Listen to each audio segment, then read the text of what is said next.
Okay.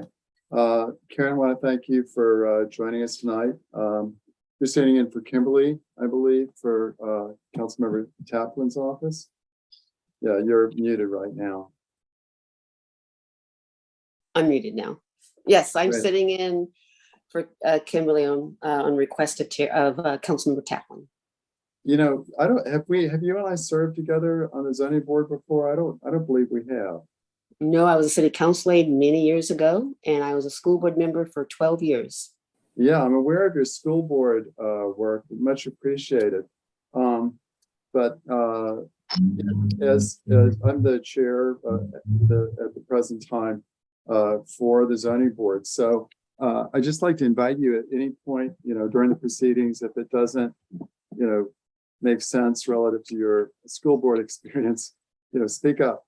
And I was also the city clerk for Emeryville and the assistant to the city manager. So then if I have any questions, I'll ask you. yeah, you can ask me. All right. It's good to see you, Miss Karen. Hi, Igor. Hey, Michael. So yeah, so the gang's all here. I'm going to go ahead and start the meeting formally. So this is the Thursday. Well, I'd like to welcome everybody, both panelists here, commission members, and the public to this Thursday, September 8th meeting of the Zoning Adjustments Board for the City of Berkeley. This meeting will be conducted exclusively through a video conference and teleconference pursuant to Government Code Section 54953E in the state declared emergency. This meeting of the Zoning Adjustments Board will be conducted exclusively through teleconference and video conference. The COVID-19 state of emergency continues to directly impact the ability of the members to meet safely in person, presents imminent risk to the health of attendees. Therefore, no physical meeting location will be available.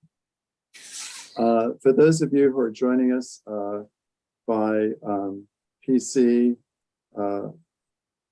Mac, etc., if you want to be anonymous, we've learned you have to leave the meeting, come back in, and you'll have an opportunity to write your name as anonymous, which is acceptable. If you want to speak and you're coming by a computer, what you need to do is roll your mouse down to the bottom of your screen, and it'll have, say, participants, share screen, raise hand. That's the one you're looking for. Click on that. At the appropriate time, you'll be invited at specific times during the hearing to speak if you're interested in being heard. And when you raise your hand, then we'll know to recognize you and give you that opportunity. If you're calling in by phone, you won't be able to raise your hand that way because you can't roll your mouse across the screen. You'll have to press *9. *9 is the way to get a hand actually raised by your identifiers so that we can call you in. Please be mindful, everyone, that this teleconference meeting will be recorded, as all ZAB meetings are, and that all of the rules of procedure and decorum will apply for these ZAB meetings conducted by teleconference, video conference, the same as if we were in real bodies in the room really together. Everybody is welcomed to the hearing and will be given an opportunity to address the board at key moments during the proceedings tonight. And that is the required reading. Very good. I think we can proceed then with roll call. Samantha.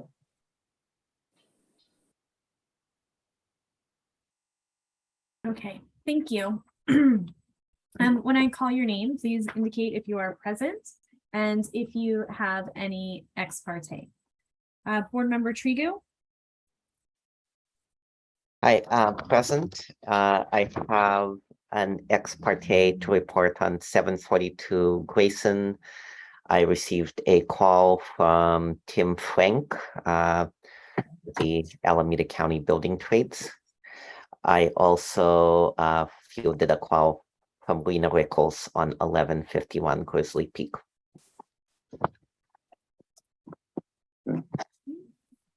Board Member Duffy has a leave of absence. Board Member Hempel, Present. Board Member Thompson, Present, no ex parte. Vice Chair O'Keefe, Present, and I have no ex parte. Chair Khan, Present, no ex parte. Board Member Kim, Present, no ex parte. and Board Member Sanderson. Present, no ex parte. Thank you. Okay, thank you very much. So with that, we will move to the public comment on non-agenda items. So this is a time where any members of the public are invited to speak on items that are not on our calendar tonight. This would be topics of interest to us, but not related to any of the specific projects we're hearing tonight. And I see that Kelly is here, and you have your hand up, so speak away. Thank you. I'll just make this real short. It's been really hot this week. And one of the discussions we had and a comment that I made at the design review committee is that dark colors absorb more heat. And there was a disagreement that that would actually make any difference. And I haven't gone out to get like a thermometer yet that I can measure the heat, but on our hottest days, I just went around touching different surfaces of different colors. And I'll tell you, those dark brown, those really dark surfaces, they are a lot hotter to touch. And we're going to have more of these heat waves. And I just think that when you're looking at projects, all of us ought to be thinking about the impact of using really dark colors on the exterior. They really do absorb more heat. And there are experiments that children learn how to do with white t-shirts and black t-shirts to see which one absorbs the most heat, and the black t-shirt absorbs the most heat. So that's my comment for tonight, and I hope it's a short meeting. Thank you, Kelly. Thank you. Let's see if there are any other. I don't see any other participants who wish to speak on non-agenda items. So I'd like to move things forward to the minutes and the consent calendar. Before we have a motion, I'd like to know if there are any members of this commission that have concerns about the three consent items on the calendar that they'd like to just check in with staff about. I don't see anyone with their hands raised. So I'd just like to ask the same question of someone does have their hand raised, it's me. Okay, that was an accident. So I'd just like to ask the same question of the attendees. If not seeing anyone with their hand raised. So that being the case, I'd like to entertain a motion for the consent calendar, if there is anyone who'd like to make such a motion. So moved. Kelly, your hand is up. Is that an accident? Wait, Charles, did you No. attend? No. Hang on, Igor. Actually, Kelly does wish to speak on one of the consent items. Yeah. I'd like to speak on 742 Grayson. Mhm. And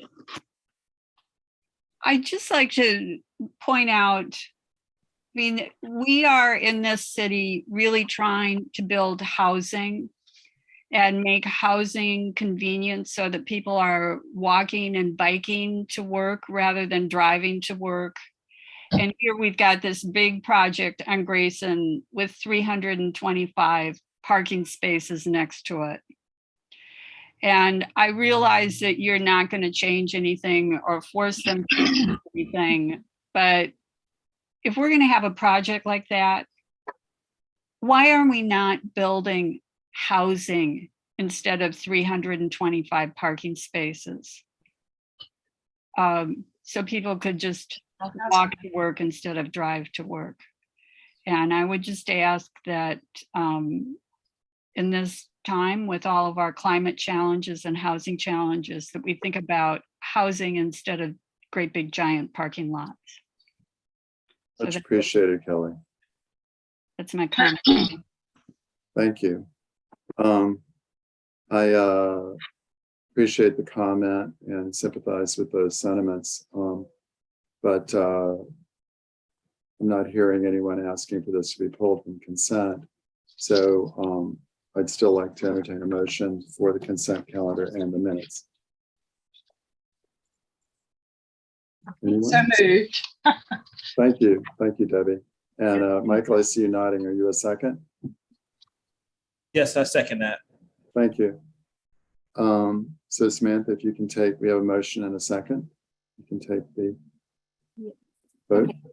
So this is to approve the action minutes from August 11th, 2022, and to approve the use permits for 2327 Oregon Street, 2390 4th Street, and 742 Grayson Street.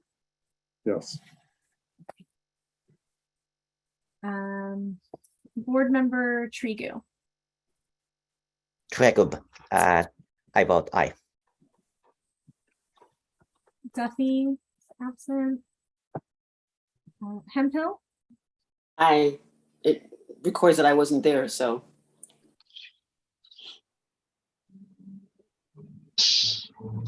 Thompson, Yes. O'Keefe, Yes. Chair Khan, Yes. Kim, Yes. and Sanderson. Yes. Okay, it passes unanimously. So that means that the use permits for 2327 Oregon, 2390 4th Street, and 742 Grayson are approved by this body, subject to all the rules and conditions that go with that. That brings us to the action calendar. And I just want to say a word to this commission about 1151 Grizzly Peak before we get started. I wasn't here for the last hearing that we had on this, but my understanding is that this is now the fourth hearing on what was approvable as an administrative use permit that was referred, this is not even an appeal to our body, referred to us by staff so that we could resolve the issue, not continue it, and continue it. And I would really, I think we're doing a disservice to the neighbors, to the applicant, and to our community by not making a decision. So I hope we can find the will to do that tonight. I know the issues are complex and it's hard to find a decision that's going to satisfy everybody, but that's my sincere hope that we can pull it off tonight and not have 3 hours of discussion, which is what I understood happened last time. So we'll be hearing that. I just wanted to, make that comment because we have a responsibility to our community to make decisions about these issues. And that's why we've been appointed by the council. With that, I'd like to ask the staff to do their presentation of where the project is. I understand there has been a change in the application, but hopefully we'll make our decision a little easier. Right, I'm going to share my screen.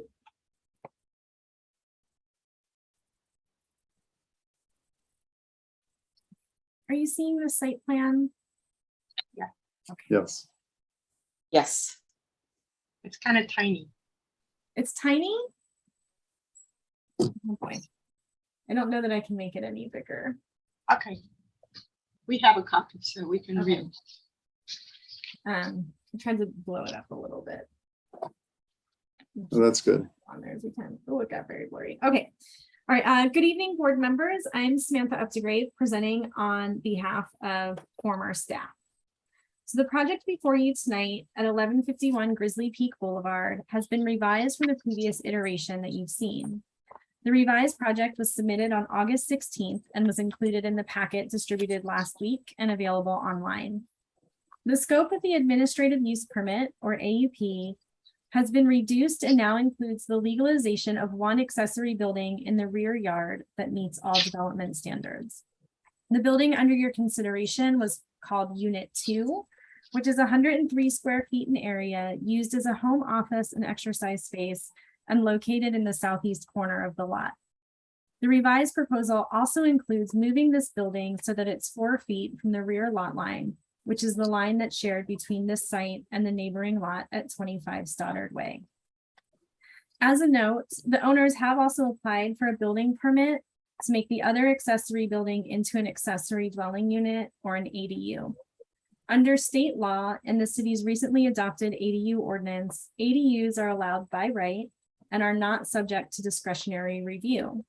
So while the ADU is not under the purview of the ZAB, the location is shown on the site plan as a reference. Because the building hasn't been legally established, it must meet all the zoning development standards and building codes as if it were a new building. So as Charles said, this is the 4th time this AUP has come to ZAB, with the first hearing 1 year ago. The zoning officer originally referred this AUP to ZAB in September of 2021 due to opposition from the neighbor at 25 Stoddard Way. But this is not an appeal hearing because to date, there has been no formal action taken on the project. Since we've seen it a few times, I thought it would be helpful just to sort of go back through the history. So in the spring of 2021, the owners installed this prefabricated accessory building in their rear yard via a crane without the benefit of the applicable zoning permit approvals. After being contacted by a neighbor, city staff determined this was indeed an accessory building that required an AUP. And the owners submitted their application on June 23rd of 2021. In researching the project, land use staff found that the applicants had requested information from the zoning counter email in August of 2020 regarding the installation and construction of accessory structures, each under 120 square feet in area, and were directed to review and follow the development standards for accessory buildings and structures in residential districts. However, it was not clear that the applicants were intending to install habitable structures that would meet the land use definition for accessory buildings, and the applicants were not informed that an issuance of an AUP would be required. The difference between an accessory building and accessory structure in the land use code is that an accessory building is a detached building containing habitable space, smaller in size than the main building on the same lot, the use of which is incidental to the primary use of the lot.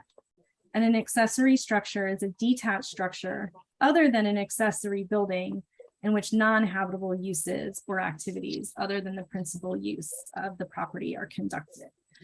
So the difference there being whether it's habitable requires an AUP, non-habitable is allowed outright with the zoning certificate. So accessory buildings, regardless of their location on a residential lot, always require an AUP. Additional AUPs to exceed height within certain setbacks, location on the lot, and maximum dimensions are also available under the zoning ordinance. However, the proposed building meets all the applicable development standards for where it's located and only needs an AUP for the building itself.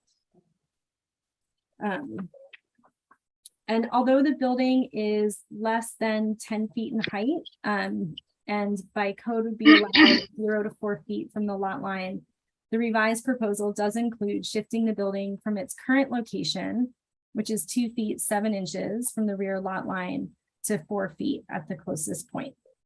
And the neighbor and her attorney will speak together at the start of public comments. And that concludes staff's presentation, but I'm available for questions. And I will turn it over to the applicant, Matt Jacobs, who I believe is in the meeting. I will also stop sharing my screen. Before we hear from the applicant, Samantha, Yes. any question. questions from this commission for staff? Debbie, I have a question on the photos that were in this oversized plan, and they don't have page numbers, but it's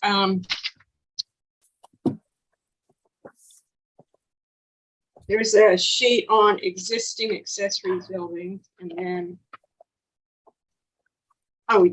it's beyond the one that says unit 2. There's 3 or 4 pages that show 2 comparisons per page. Does that make sense, Samantha? Yes. Okay. I understand the first one, and I understand the second one. The other building was just moved 4 feet from the fence. I don't understand the third one. And excuse me. So the one on the right says tree coverage before site prep and installation. Through the tree cover, a significant portion of the view is blocked by 1147 Grizzly Peak roof. But when you look at the photo on the left, I don't see it. I only see the roof of the accessory structure. Am I missing something? I think I would like the applicants to answer that because these are photos that they submitted. Okay. If that's possible. Charles, what do you think? yeah, I think that'd be the best idea. Do we want to have them give their presentation first? Yeah, let's give them Okay. an opportunity to do their presentation, then you can ask Right, them. that's all. I had 2 questions, one on each 2 photos. So Okay, I'll say. very good. So then Matt Jacobs, I believe you need to, there you go. Hi there. Hey. Hi. Yeah, so hi, ZAB members. Thanks again for your time. Really appreciate it. So since our last hearing, we've submitted our plans for a conversion of to an ADU for one of the 2 units we discussed in the past. To be clear, Unit 1, as it previously was known, is now in process with the city for an ADU permit. We're here for approval of Unit 2 as an accessory building on our property. At the last hearing, we received 7 votes from the board to approve the application for Unit 2. As it stands, the building exceeds accessory structures and accessory building setback and height requirements. As part of the approval, we would like to propose moving the structure to a total of 4 feet from the back fence. And upon approval, we would also be seeking an electrical permit for the accessory building. We hope this is to the ZAB's liking. In regards to the opposition made by our neighbor, Joan Wager, in our last ZAB hearing, Joan said she didn't have a problem with Unit 2. And again, the votes were in favor as it stands, and there weren't any adjustments proposed by the ZAB on that unit in particular. As you may hear tonight, we've come to understand that Joan may be asking that we move this structure to 4 feet 6 inches from the property line. And we were notified by a neighbor of her intention. And we made an offer to Joan. In the offer, we proposed to move Unit 2 to the 4 feet 6 inches from the property line. We offered also to move Unit 1, and this is all very recent. We offered to move Unit 1 to 4 feet 6 inches from our shared lot line as well. What we proposed to Joan is that if she conceded to these adjustments and accept the original accessory building application for both buildings as we originally intended, we would be willing to remove our application for the ADU on Unit 1.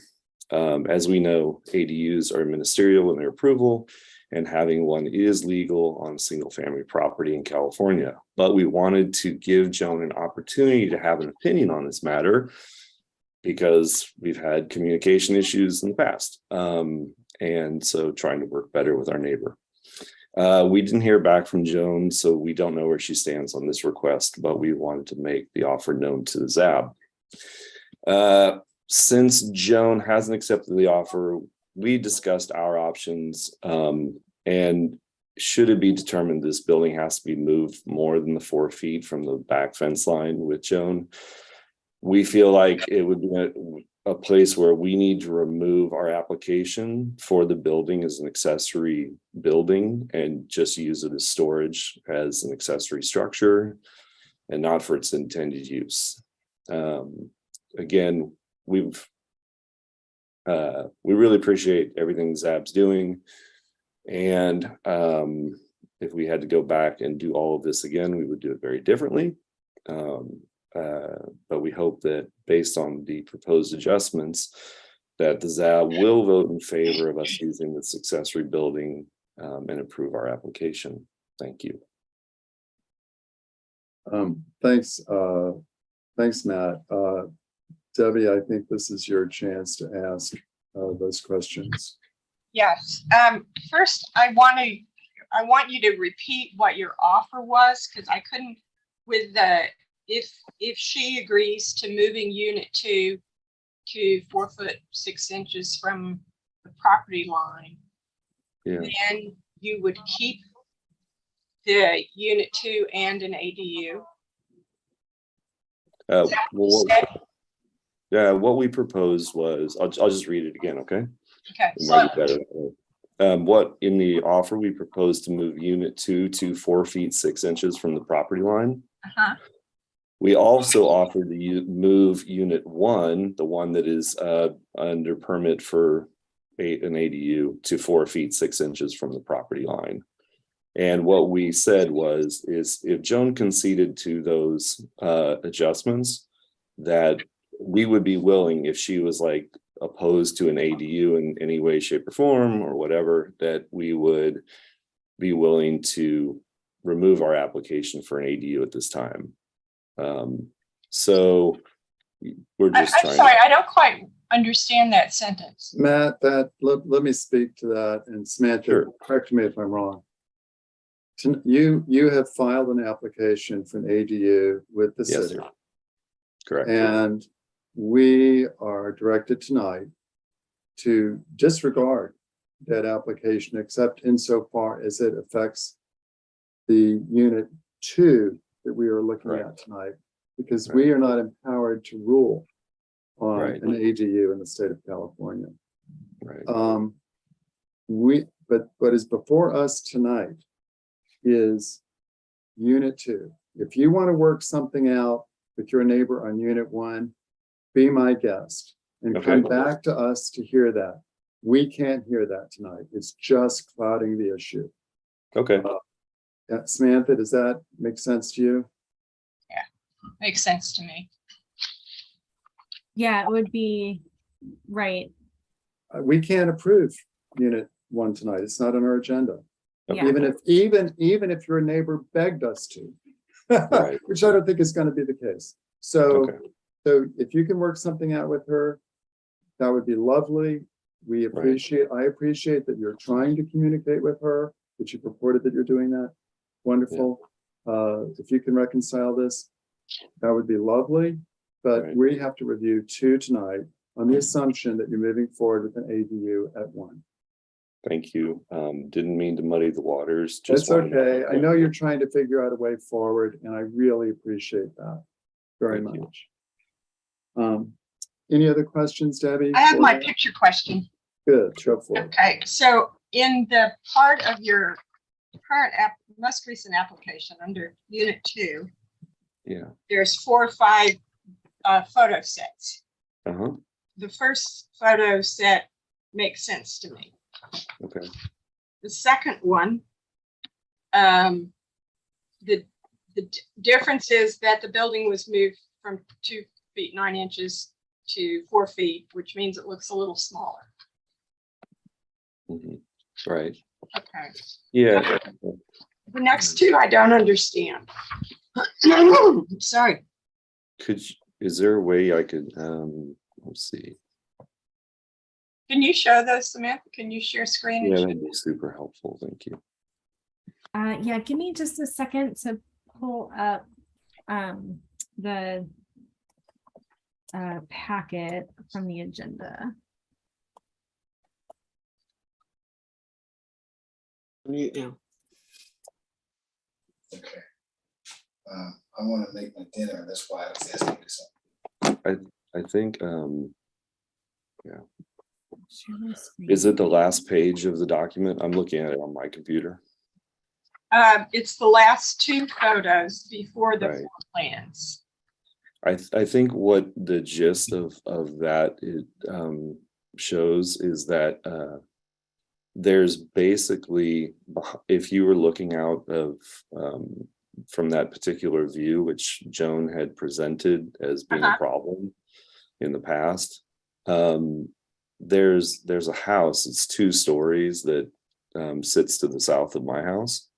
And it basically, I mean, it's a 2-story house, and our roof line is actually right in line with the roof line of that particular house, the roof line of this unit.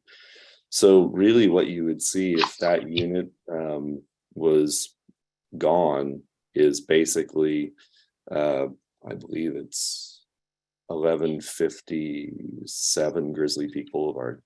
1147. So the picture on the right was before you did site prep and removed the trees. Correct? Yeah, it's an approximation. So what you would see on the left there is the roof of another house. That's the house to the north. So you can actually see it. There's a 2-story section of that house, and then there's a 1-story section of that house. So the big gray building we see is 1147 Grizzly Peak. It's not the accessory structure. Yeah, that's correct. Well, on the one on the left that we're looking at right now, the gray part is the accessory structure. But if you remove the accessory structure and look through there, you would see roof line of the house that is just beyond it. Okay, and this is, I'm assuming, when the accessory structure is as now at 2 foot 9 inches, not at 4 feet 6 inches. That particular image, I believe, is 2 feet. So the difference is, it would be if it's moved back a little further, you get more tree and sky. You might see some of the roof line of this other house, but yeah, I believe that one's at 4 feet, not 4 feet 6 inches, to be honest with you. Then how did she take a picture of it? Because it sits at 2 foot 9, doesn't it? It sits at 2 foot 7, but what I did was I did a schematic, and if you look at Samantha, if you go to the last page, please, the next page. Yeah, the next one I have a question on too. Yeah, so the next one actually shows kind of a recreation of where it is at 2 feet 7 inches where Presley is, and at 4 feet, and it doesn't show 4 feet 6 inches because that was kind of new information to us. So I don't understand this picture. The one on the left you said is the present roof line and the present location, 2 feet 9, whatever. The one on the right, the building has been moved a couple of feet away from the property line. Correct. So why does it look bigger? It could just be the lighting on that particular picture. If you can see, the lighting on the render is not exactly the same. So I think that's got everything to do with it. All right. The shading is different. So I think that's I'm going to ignore that. Debbie, if I can be helpful, if you look at the tree behind the building, you can see on the right, you actually can see more of the tree. So it is actually dropping. Okay. All right. Thank you. You're welcome. That's all my questions. Thank you. Any other questions for the applicant? Okay, seeing none, I will. Chair? Oh yeah, Igor, sorry, I missed your hand there. No worries, it blends into the background. But just for clarification, because I heard this schematic says on the right, moved 4 feet from fence. I've also heard moved 4 feet 6 inches from the property line. is that one and the same? Like which, and can you clarify? Well, presently, I was doing the lot line is the shared fence between Joan's house and my house. So right now we're 2 feet 7 inches from that. And then because she has a fence that faces her house and the 4x4s that build that fence face my house. So I look at the back of her fence. So right now we're 4 feet, or right now we're 2 feet 7 inches away from the posts that are her fence. So that's the lot line. And what we were talking about is moving this to 4 feet from those posts. So from the lot line. I see. What we have, just to be clear, really clear, what we have before us tonight is a modified proposal where you're conceding a couple of feet and moving it to 4 feet away from her Correct. property, correct? Correct. Yep. Okay. Thank And just to be 100% clear, you had offered to go to as so much as 4'6" if that's what she wanted, but that's negotiation that you need to carry out with her at a later date. Yeah. Okay. Okay. All right. Got Thanks it. so much, Matt. Any other questions here from this commission? Then I'd like to open it up to the participants. I only see one hand up. I don't see Rena or the neighbor's hand. So I'll go ahead and recognize Joe DeCredico. Oh, here we go. I think Rena, are you going to be speaking? Here, I'm going to give Rena Rickles an opportunity to talk. Rena, I have a question for you. Is your client here? You need to unmute yourself. Rena, you're muted. I know. I'm unmuted now.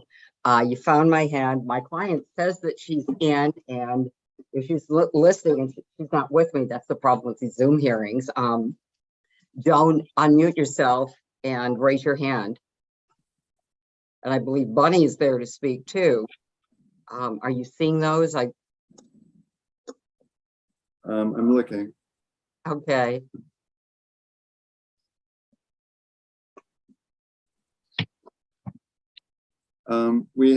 We do have several people who wish to speak. So while you're figuring things out with your client, Rena, I'm going to go ahead and recognize Joe and Betty.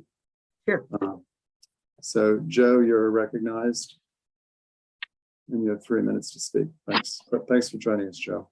Thank you. I think I'm unmuted. Is that correct? You are. We can hear you Okay. loud and clear. All right. Well, wonderful to see you all. I have 4 points I want to make tonight. And then one thing I want to say about the applicant's submittal that was put in. Regardless of whose error this was in the beginning, 1151 Grizzly Peak has 2 currently unpermitted structures that the applicants have been able to enjoy for the past 18 plus months. While Joan Wager has had these structures imposed on her and her backyard without any consideration of her property. This could have been handled very differently at the front end, and it wasn't. The second point is that there's more than 41 feet between the house and the south structure, or what you call structure 2. Why would the applicant initially choose to push the building all the way to within 2 feet 7 inches of the property line, clearly for their enjoyment of their own property without regard to their neighbor? I'm not saying they shouldn't enjoy their own property. I'm saying they could have had these conversations early on and mitigated this. They didn't. So if the applicants are prepared to move the structure 4 feet from their property line, I'm proposing that they move it 10 feet further further west, excuse me, to restore that western view, sky view. And it's a western sky view. It's not a view of the water. We understand that. but propose to move that structure 10 feet further to the west to restore that western sky view for Joan. Then the location would put that structure adjacent to the garage at 1157 and would not impact their air, light, and privacy.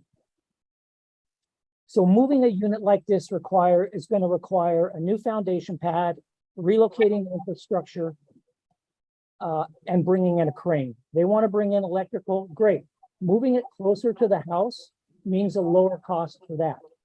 Whether they move it 6 inches or 6 feet, the crane is still going to have to come and move it. So there's not any cost savings there or additional cost for them to move it further.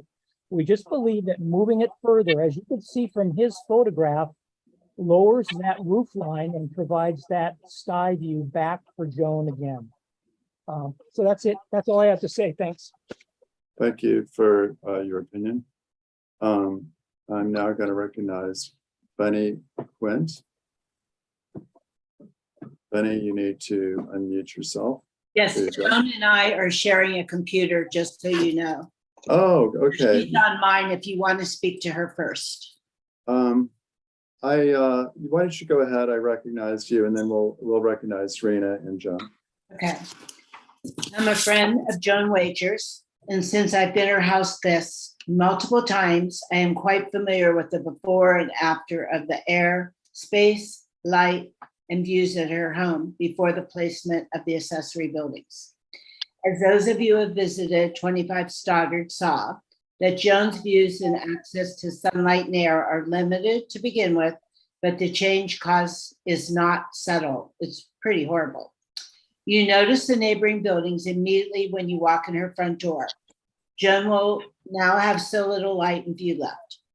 I am asking Zab, as Joan's only source of help in this matter, to vote to salvage that remaining slice of light and view by modifying building 2. Pull it back 10 feet.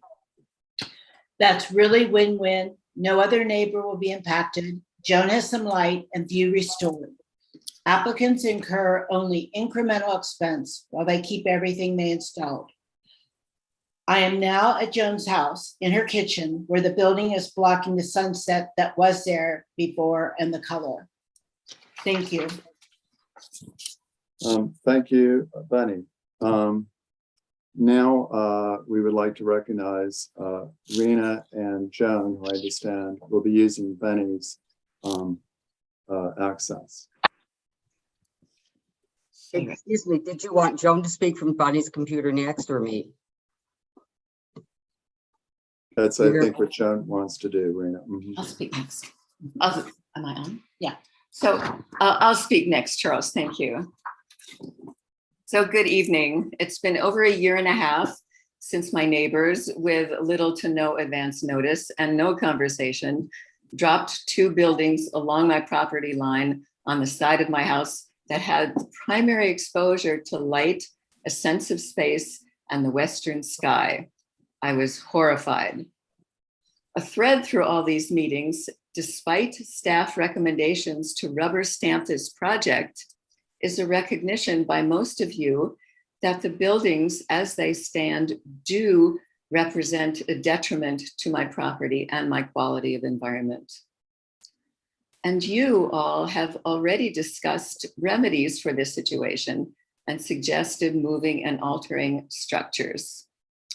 These are the amendments to the applicant's request for building 2, which would offer me some relief. Number 1, remove the imposing roof overhang. I don't know if it's possible to show a photo at this point, but we had a good photo of this. Mhm.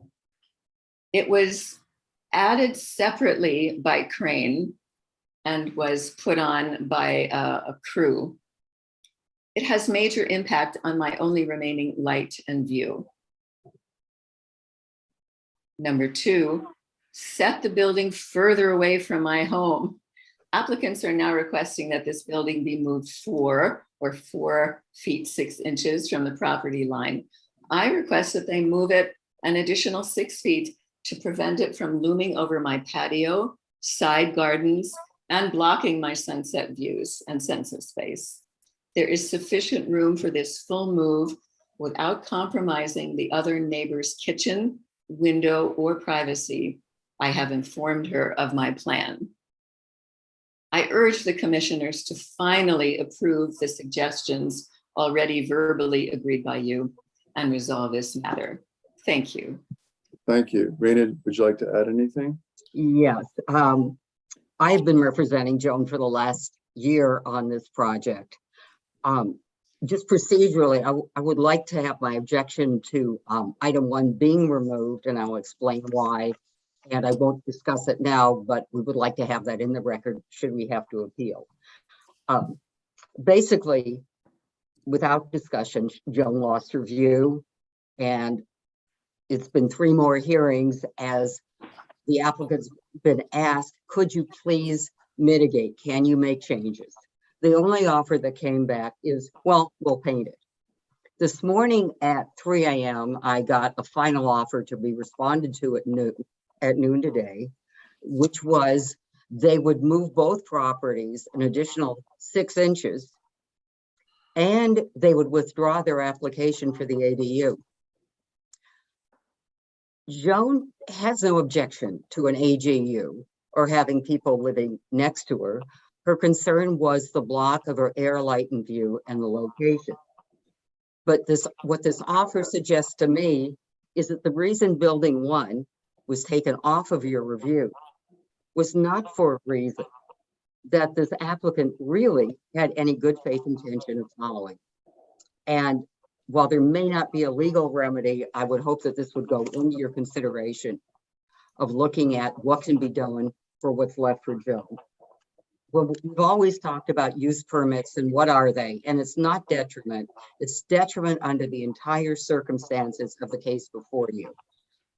The other thing that former Chair O'Keefe mentioned is in considering what you want done with the property when it's unpermitted, is to consider what you would do if it came to you originally.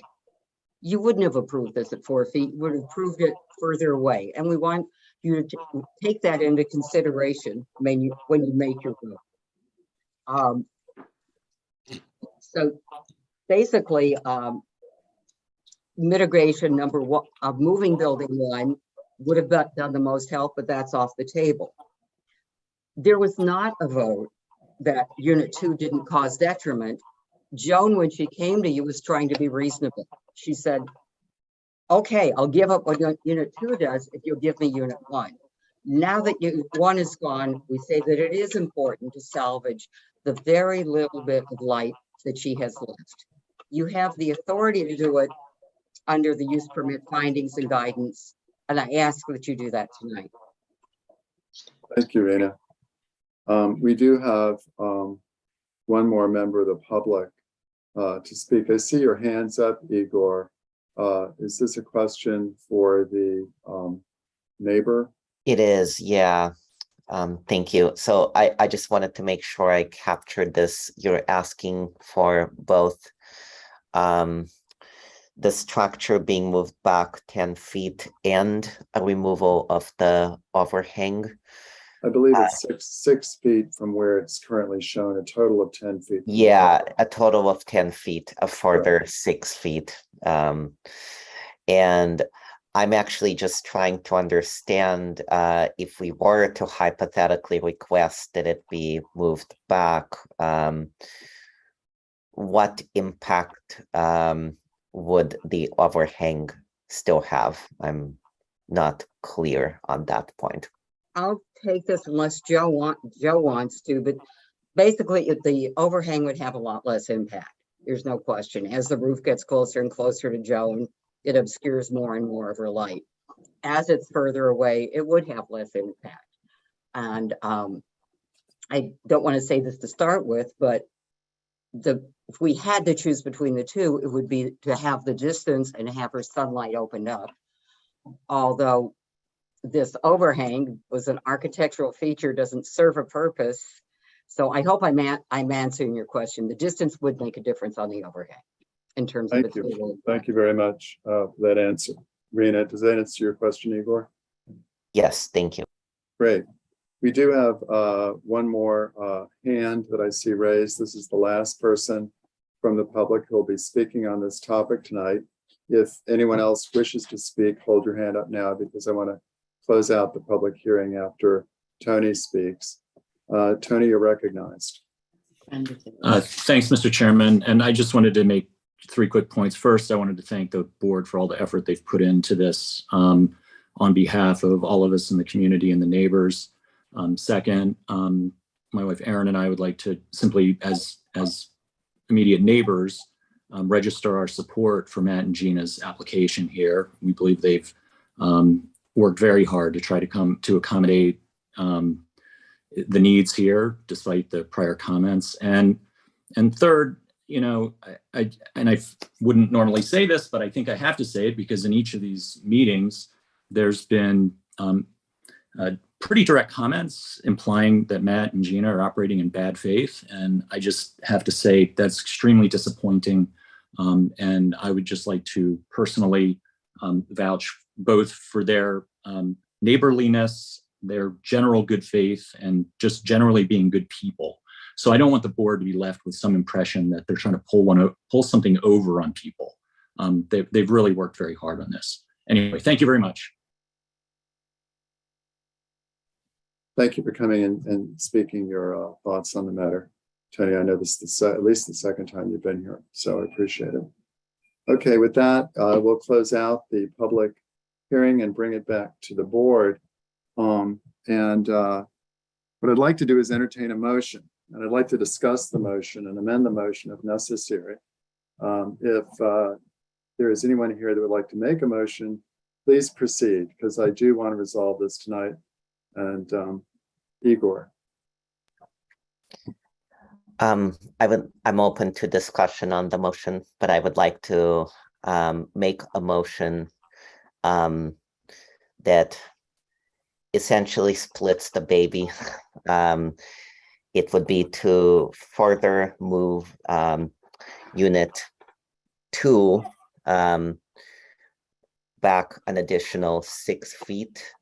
So 10 feet total, 6 feet away from what is being proposed currently by the applicant, and not do anything else. So not change the overhang. I see you nodding, Michael. Is that a second? Sorry, I'll stop doing that. Yeah, I would like to second that, actually. I'd like to second it too. I think it's a wonderful motion. I'd like to now consider any comments on the motion, or any alternate motions that the commission would like to make, substitute motions. Debbie.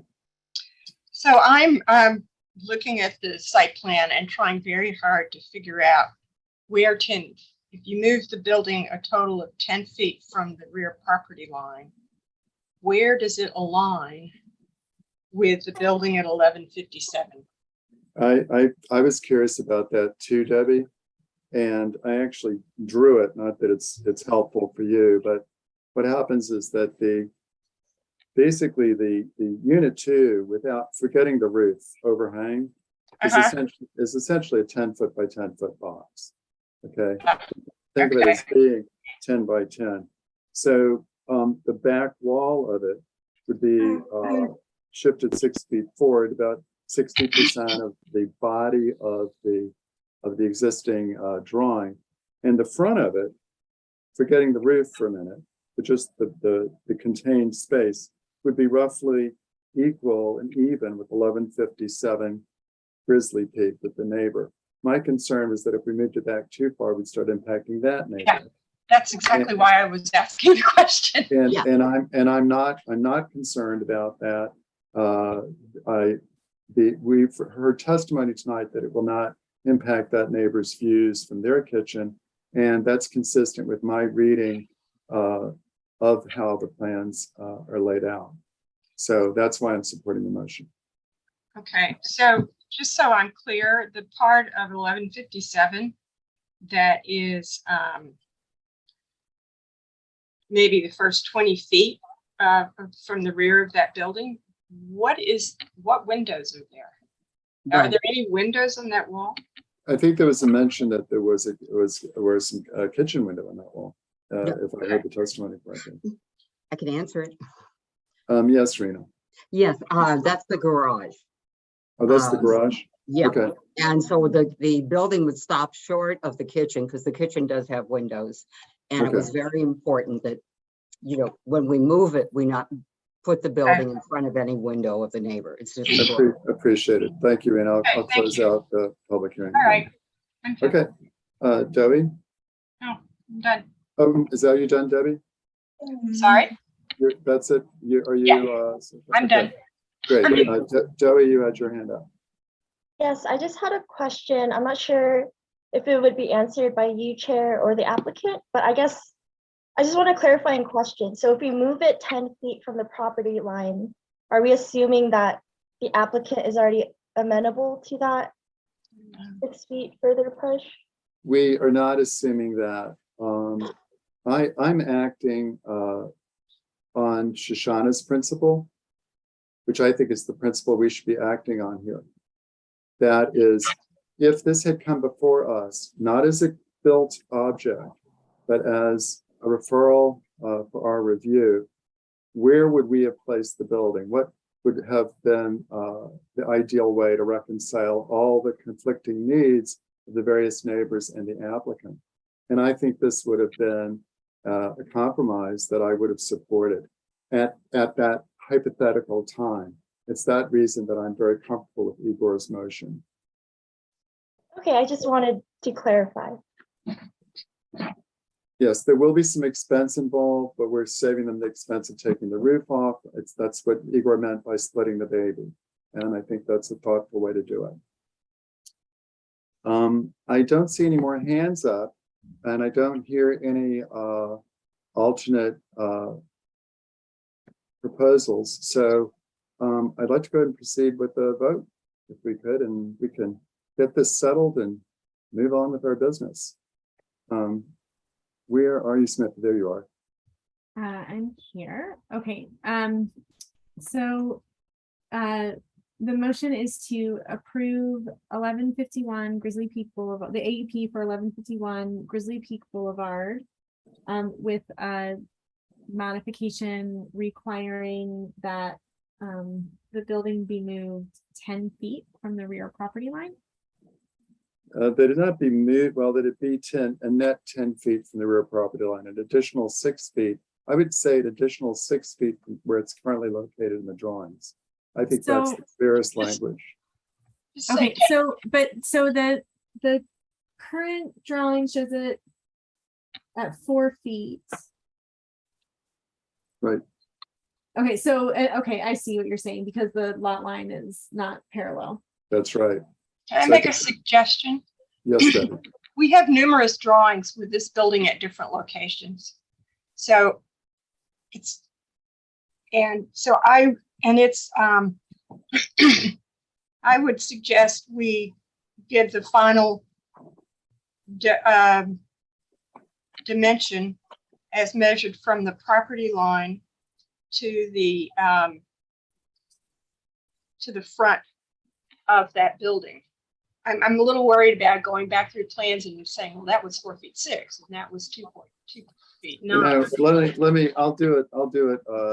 I'll offer an architectural sure, yeah, there we way go. to do this. So the unit is clearly shown as 3 feet 4 inches from the east property line, and no one's proposing changing that dimension. So what we're proposing is that eastern wall of the building, the back corner, the northern corner, northeast corner of the building, but the northeast corner of the building be 3 feet 4 inches from the eastern property line, and be 10 feet from the rear property line. Perfect. That's called a datum. That's actually how you have someone set the building. Does that make sense, Samantha? Yes, so the motion is to approve 1151 Grizzly Peak Boulevard with the building located 3 feet 4 inches from the eastern property line and 10 feet from the rear property line. Very good. Perfect. Okay. with no additional changes. with no additional changes. Oh, all right. Well, for some reason, the voting order is different than it was on the last one. So sorry to mix it Whatever up. works, works. Cares. I try to keep it the same for the whole one, but I think you forgot to update it. Okay, so Vice Chair O'Keefe, Well, I'm first. Yes, that's fine. Board Member Sanderson, Yes. Kim, Yes. Chair Khan, Yes. Hemphill, Yes. Thompson, Yes. Duffy is out, and Trigu. Tregu votes yes. Trigu, was I saying your name wrong? It's okay. All right, well, I'm gonna work on that. So I'm so Okay. sorry. Okay, It's all good. Okay, thank you so much. I think that was well done, folks. I appreciate it. So Matt, your use permit is approved for the accessory structure with the modification that we provided. Now I'd like to move to our final item for tonight's agenda, which is 2136 San Pablo Avenue. And who will be presenting? Oh, actually, yeah, who on staff is presenting this, Samantha? Sharon, Oh, Sharon, great. I don't see her. she's here. We're getting her moved over.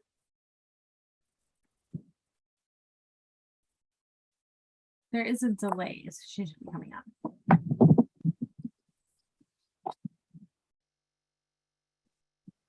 Hi, good evening, board members. Good evening. I'm Sharon Gong, the staff planner for this project, 2136 San Pablo. I want to begin by pointing out a few typos that we've discovered in the staff report.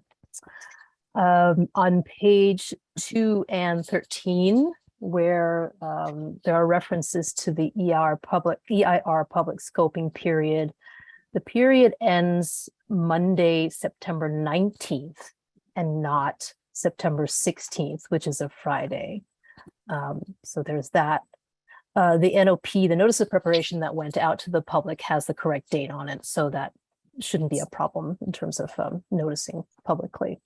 On page 13, in the community discussion section, the DRC preview meeting occurred on May 20th, 2021, not 2020. So that hopefully will make a little bit more sense.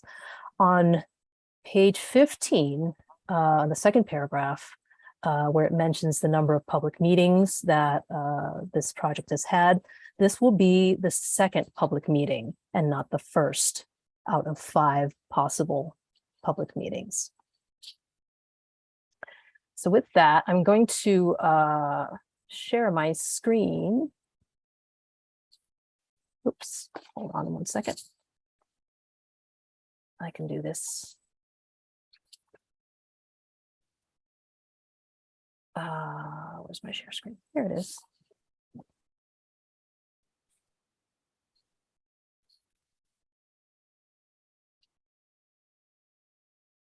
Okay, so tonight's meeting is a project preview and EIR scoping session for use permit ZP 2021-0046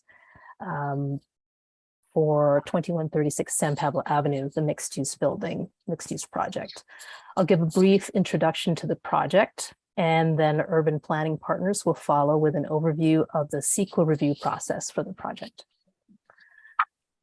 So this project proposes to demolish an existing non-residential building and construct a 123-unit, 6-story mixed-use building with 3 live-work units and ground floor parking garage with 50 spaces. The project site is located on the west side of San Pablo, between Addison Street and Alston Way, in the CW West Berkeley Commercial District. To the site's north is a 4-story mixed-use senior residential care facility with 96 units and commercial space that is under construction. To the east is an auto repair shop. To the south is a liquor store. And to the west is the R1A limited to family residential district. And directly west is the George Florence Park. And then further beyond are 2- and 3-story residential dwellings. The project requests use permits for the demolition of the existing 9,000 square foot 1-story building on the project site and construct a 6-story mixed-use building with the following main components: 126 units, including the 3 live-work units, 6 lofts, 36 studios, 76 1-bedroom and 5 2-bedroom dwelling units, for a total of 128 bedrooms in the building. The project has 10 very low income units, has 6,319 square feet of usable open space in private patios, a 2nd floor podium courtyard, and 4th and 6th floor roof decks. Has a parking garage with 50 auto parking spaces and a 64 space bike room. The project qualifies for a state density bonus by providing 10 very low income units for a 32.5% bonus that would add 31 bonus units to the 95 unit base project for the total of 126 units. Under density bonus provisions, the project requests is concession to reduce the residential parking requirement to eliminate the cost of providing more parking lifts, as well as a density bonus parking reduction for sites near major transit. It also requests waivers for FAR and height limits. The project is eligible for approval according to the State Housing Accountability Act, or HAA. Pursuant to HAA, because the project is compliant with all objective general plan and zoning standards, it cannot be denied nor approved at a reduced density unless findings can be made that the project would cause specific adverse impact that cannot be feasibly mitigated. The project is also eligible for Senate Bill 330 streamlined review, and this meeting is the 2nd out of 5 public meetings that the city can hold for the review and discussion of the project. The project submitted an SB 330 preliminary application on September 2020. The preliminary application serves to vest for the project the policies, standards, and fees that are in effect at the time that it is deemed complete. A complete preliminary application ensures that any changes to policy, standards, and fees that occur during the term of the application review are not applicable to the project. So for this project, the preliminary application has a notable effect. The site was not a local historical resource, that is a city landmark, at the time that the preliminary application was deemed complete in September 2020. This determination must remain for the pendency of the project. In October of 2020, the Landmarks Preservation Commission held a hearing for the demolition referral for the project and also for consideration of a landmark initiation application for the project site. The LPC designated the site a city landmark at that hearing. Now, because the SB 330 preliminary application vested the site's local landmark status as not a city landmark for the pendency of the project, the LPC and the city cannot deny or impose conditions on the project based on historic resource protections. However, the city's obligation to assess the project's impact on cultural resources under CEQA is not affected by this determination. Staff has determined that an initial study and an EIR focused on cultural resources should be prepared for the project. The request for ZAB's input on the scope of the EIR is the second purpose of tonight's meeting. And with that, I will hand it over to Allison Lency of the Urban Planning Partners to talk about the CEQA review process and EIR scoping. Thank you, Sharon. And good evening, board members. My name is Allison Lency from Urban Planning Partners, and as Sharon mentioned, I will be giving a quick overview of the CEQA process for this project. As a reminder, the purpose of tonight's scoping session is for the ZAB to provide comments on the scope of the EIR, including comments on the findings of the initial study and whether areas other than cultural resources warrant additional analysis. So I'll go ahead and share my screen. Can you all see that? Yep, okay. So to start us off, I'll provide a brief overview of the project CEQA review to date and just highlight where we're at to date. So at the time the city deemed the use permit application complete, the city hired urban planning partners to prepare an initial study environmental checklist to determine the necessary level of environmental review. On August 16th, 2022, the city filed a notice of preparation of an EIR with the State Clearinghouse and the Alameda County Clerk. As described in the notice of preparation, an initial study has been completed for this project.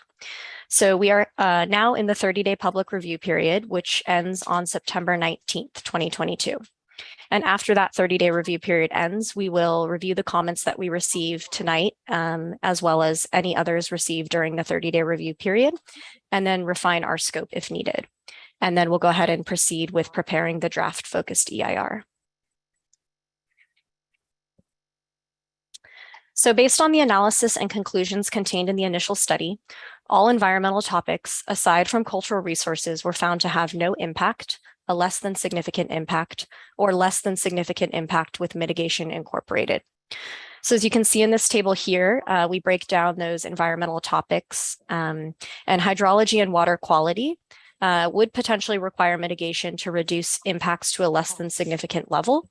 However, these mitigation measures are fairly typical for a project of this scale in the city, and we discussed those in the initial study.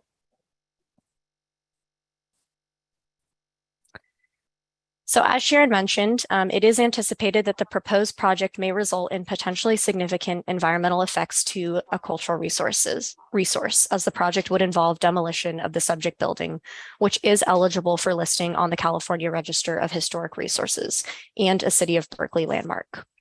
Impacts to historic resources will be analyzed in the draft EIR.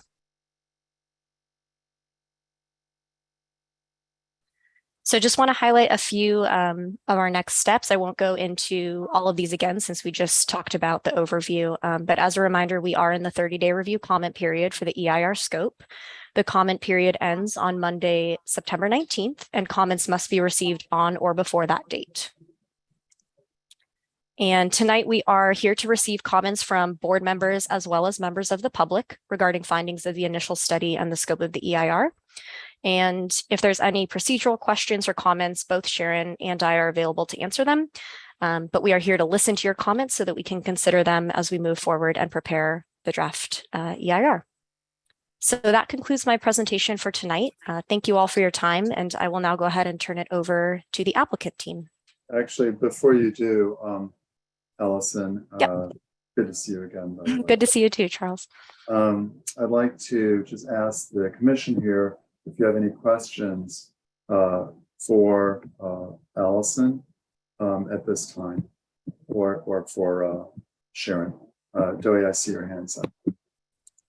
Thank you, Chair, and thank you, staff, for the presentation. I just had a question in regards to the process around determining cultural resource and impact. Has there been tribal groups that have reached out already to staff in discussion with this? And if so, which tribal groups have? And if not, has staff decided who to reach out to in terms of discussing this further? Thanks for that question, Dohi. Sharon, do you want to take that, or would you like me to respond? The city has been leading tribal consultations, so I want to defer to Sharon if. Sure, yeah. So we did hear back from one of the tribes. And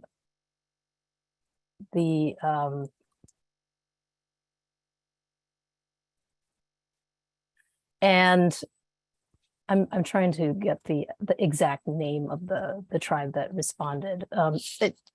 Allison, if you have it handy, let me know. But Karina I believe, Gould, yeah, I believe it's the Loney Villages of Lashawn. Village of let's see. Lashawn. Yeah. So Karina Gould did reach out and had some questions about the site and asked for a ground penetrating radar study to be performed on the site to identify any artifacts that might be underground. That study was conducted and came back with no results. And we shared that with Karina. And at that point, she responded that she didn't have any further questions or comments and concluded the consultation. Thank you. Thanks for the question, Dory. Does that answer your question? Yes, thank you so much. Very good. Thank you, Sharon. I don't see any other questions from the commission right now, Allison, but I have one. Okay. Yeah, can you go back through your slides? I was intrigued by one of them. Let's see. This was Okay. my first one. Right, keep going. Keep going. Right. So I'm curious about, I assume that the major reason that there has been a determination for need for an EIR, limited scope EIR, is that the project proposes to demolish a historic resource as defined by the Secretary of the Interior standards. My question, this is a somewhat academic question, but one that I've always wondered about. What constitutes demolition? I believe the city has a definition in the municipal code that defines demolition. And then the landmarks, correct me if I'm wrong, Sharon, but I believe the landmarks preservation ordinance references and cites that section specifically as demolition. All right, well, I believe it's 50% or more of the.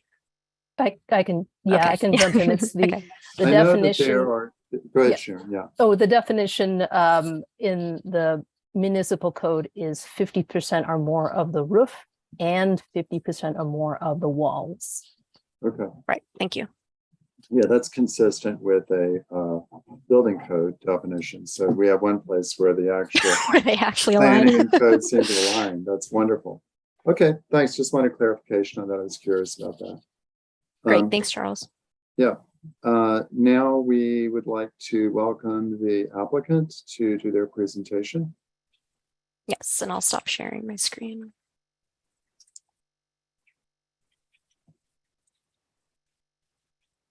Hi, can you promote? Oh, yeah, Justin, go ahead. Good evening, board members. Justin Zucker from Reuben, Junius and Rose on behalf of the project sponsor. We're very excited to bring this much needed housing to Berkeley with 10 units affordable to very low income households. That's at 30 to 50% AMI and deeply affordable. We've worked with a great local architect, Trachtenberg Architects, who have deep experience and sensitivity to Berkeley's fabric. We believe the project is going to be a nice addition to the San Pablo corridor and are happy to present it to you tonight and advance towards project approval. And I'm now turning it over to Eric from Trachtenberg to present the design. We are also available for any questions. Thank you. Thank you. Thanks, Justin. Give me a second to share my screen and we'll jump right into it. It says I can't screen share while you're still sharing, Allison. Yeah, it's not letting me unshare. Sorry, 1 second. Okay, thank you. Okay, Appreciate cool. that. Okay, give me a second here.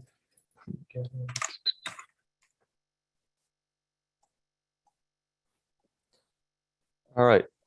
Good evening, zoning board members. My name is Eric Tam at Trachtenberg Architects, and with me on tonight's call is David Trachtenberg and the project team.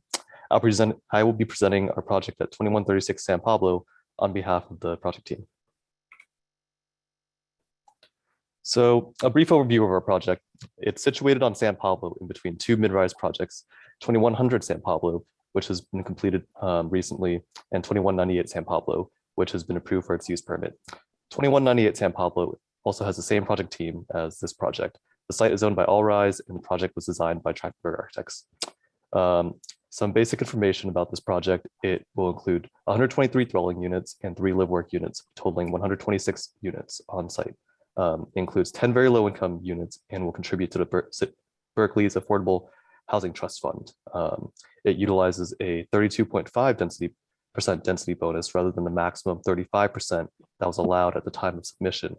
This was before the state law changed to allow for 50%. And it'll provide 50 cars, parking for 50 cars on site using parking stackers and 64 bicycle spaces in a secure bike room.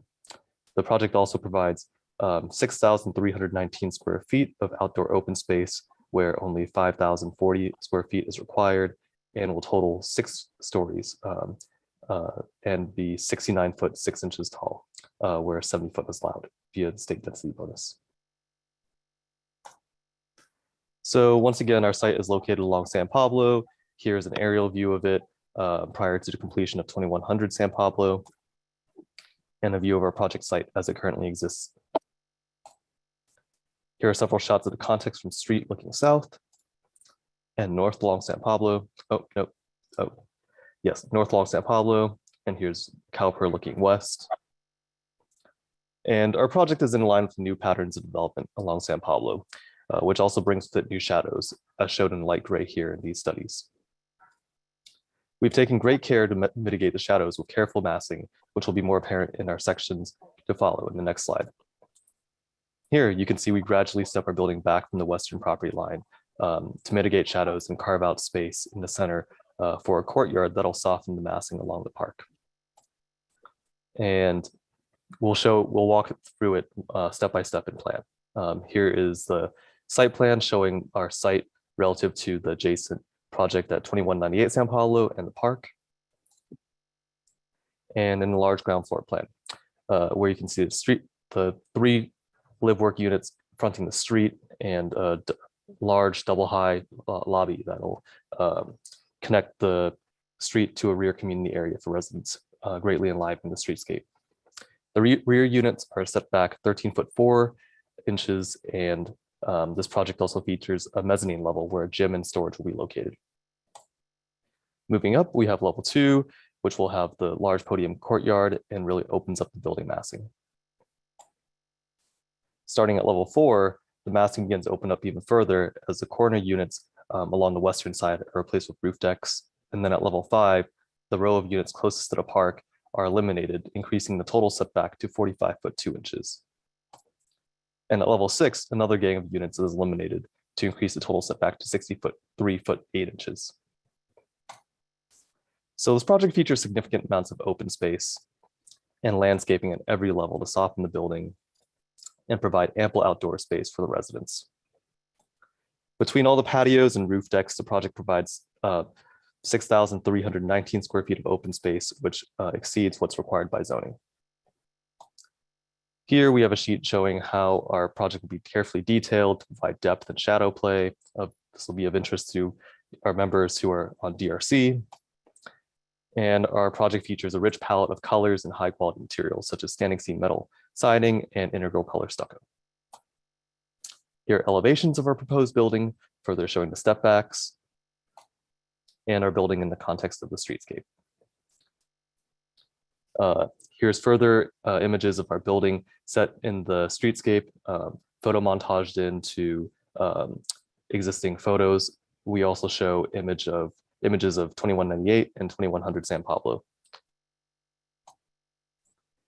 Here's a view from the park doing the same thing. And here are additional shots along San Pablo looking northwest and southwest, and Calpert looking southwest. Thank you for your time, everyone. We're open to any questions and comments you may have about our project. Thank you, Eric. I see that Joey has her hand up. Thank you, Chair. Sorry, I have kind of a lot of questions, just 3 questions. My first question was around the parking spaces, the 50 parking spaces. I was wondering if there were electric car charging stations as well. Yeah, there will be. So 20% of them will have raceways installed, and then the other remaining 80%. 20% will be EV ready, and then the other 80% will have raceways installed. Thank you. And my second question is around the landscaping. Will you be using native plants? Yeah, unfortunately, our landscape architect isn't on the call tonight, but we do try to use native plant species as much as possible, to help promote native insect populations, butterflies, etc. And then my third question was around the mixed use nature of the building. In the document, it says 2/3 will be residential use. I was wondering if the applicant team and any community discussions around the 1/3, the rest of the use of the space, like will it be businesses that support the community? Are there any other community benefits associated with the denser building? Correct me if I'm wrong, Sharon, but I believe that might be referring to the live work units where 66% is required to be working space, and then it's a little funky. Last time we saw it, there's a conflict between live work as it's defined in the building code versus how it's defined in the zoning code. So the city of Berkeley zoning code requires a minimum amount for live work units to be living space, and then a certain percentage to be workspace. And then this conflicts with the building code definition. And so our interpretation is that there's a flex space within the ground floor units that switches from daytime as a working space to a residential space at night. That's covered. I see. Thank you so much. Thank you, Dewey. Karen? Okay, I have a few questions. I'll try to make it short. I will piggyback on the commercial space to begin with. In looking up and down San Pablo Avenue, there's a lot of vacancies, first floor commercial vacancies at this point. And I'm a little concerned about adding more unless the flex spaces that could be converted into something else. So that's my first question.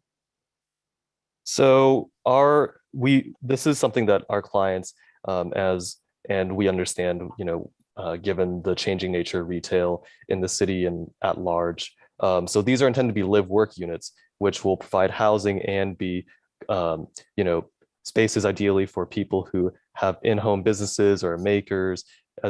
It's a little small here, but in the 3 live work units at the ground floor, there's that large room that fronts the street, and that is intended to be the flex space that we discussed, to allow for people to have an in-house office space that could open up to the public. And we do have this nice design that we carried from 2198 San Pablo over to this project as well, that features window boxes at the front that'll allow, here, let me go. It's further in our deck right here. Let me share my screen again. I don't think that's San Pablo Avenue. San Pablo Avenue is looking much more lush nowadays, Yes. since COVID. So this was an element that was present on our project at 2198 San Pablo that was very successful, and we're replicating in this project as well. We have our live work units, and they feature these window boxes that are very bold with distinct coloring, helps identify each live work unit as an individual space. And our thoughts were that these would function as a space that's activated during the day. Residents can peel back the curtains at the rear of these display boxes and open up their units to the public. But at night, when people want more privacy and want to have a more enclosed sense of space, they can peel back the curtain, or they can close the curtains and still have an active street presence with these window boxes. So it's not purely commercial then on the ground floor, because that's my misunderstanding then. Yes, it's a mixed use space. It's a live work unit. Other question I had is metal siding. I've already seen like metal siding that's rusting, both in Emeryville and in Berkeley. So I'm not a particular fan of that. I've seen them all rust within a few years, and it looks not very good. So I don't know if there's a way that you can treat the metal so it doesn't rust, or I don't know how others feel, but not use metal. So we do our siding is going to be, galvanized. We do take great measures to ensure that we source high quality materials that'll last for a long time. And yeah, it's the building owners will also maintain them to make sure that it stays in a good quality, good standing. Okay. The other question I had is going to the back of if you could show that picture, these three questions are all revolve around the back of the building where it opens, I guess, to the open space. Could you go back to that drawing, please? Sure.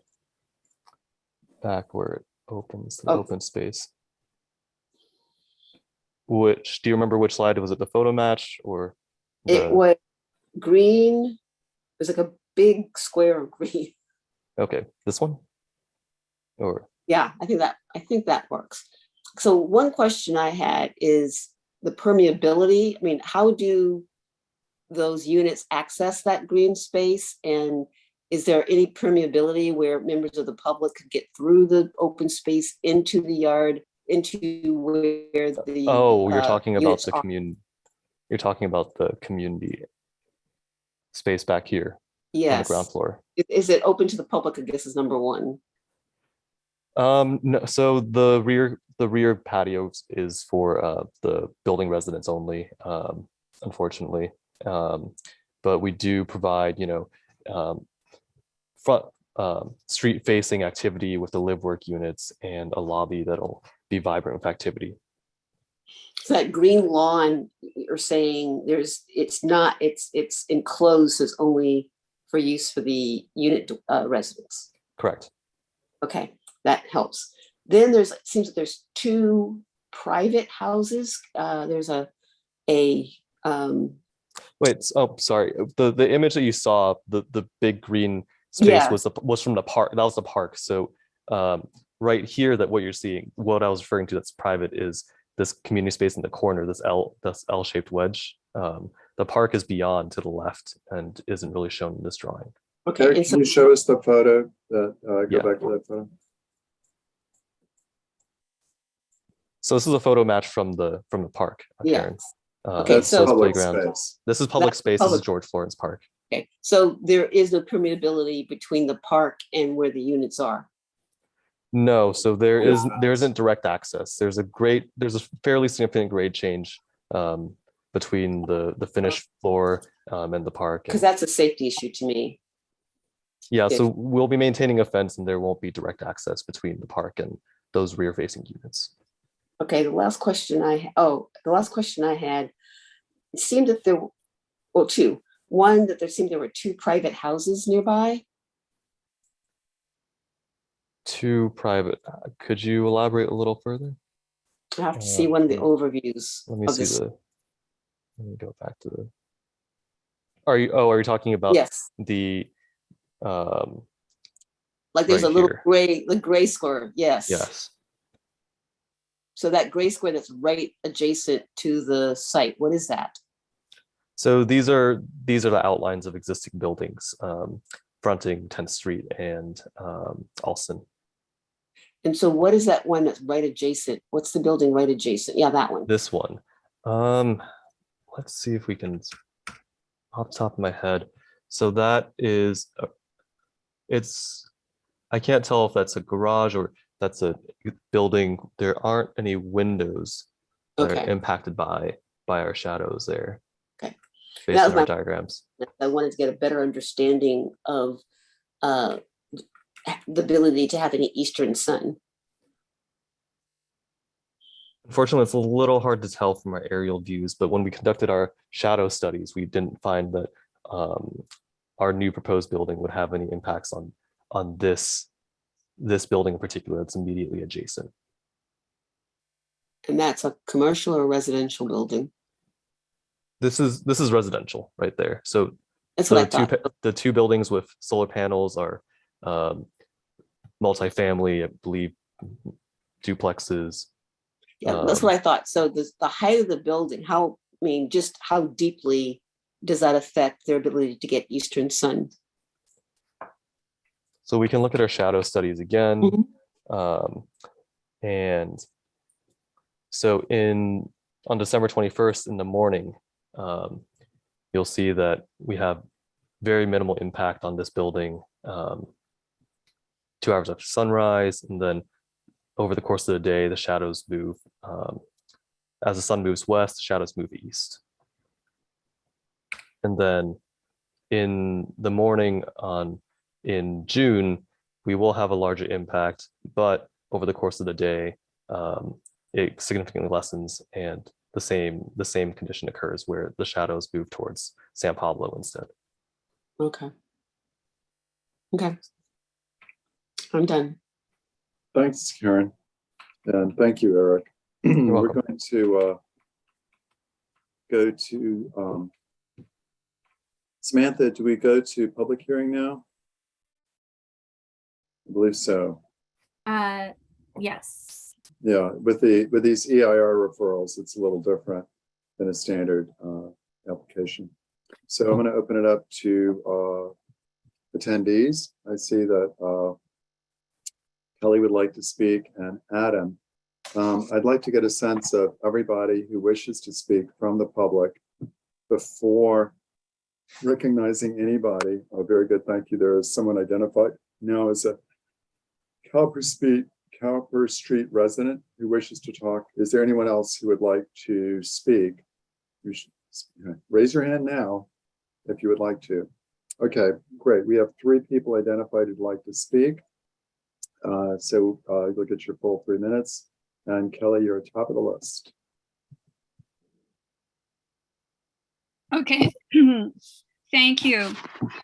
So in follow-up to Do-hee Kim's question about native plants, I went through the list and I found only 8 out of 31 of the plants that are listed with this project are native plants. So it really is a vast majority of non-native.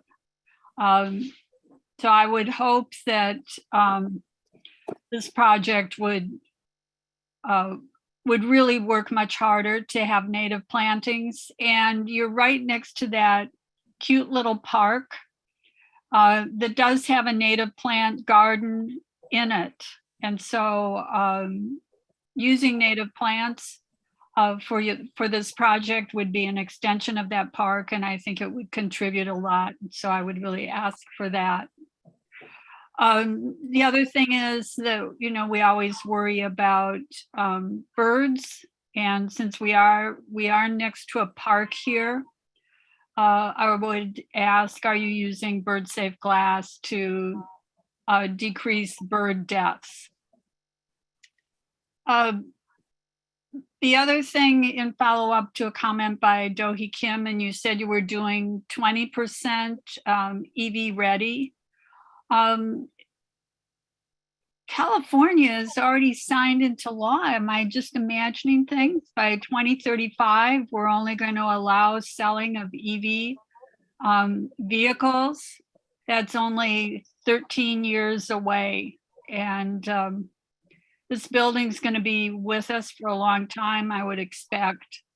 So I would think that you really should be going, even though 20%, you know, very nice, I would ask, you know, that you consider going higher than that so that we are actually ready for the future.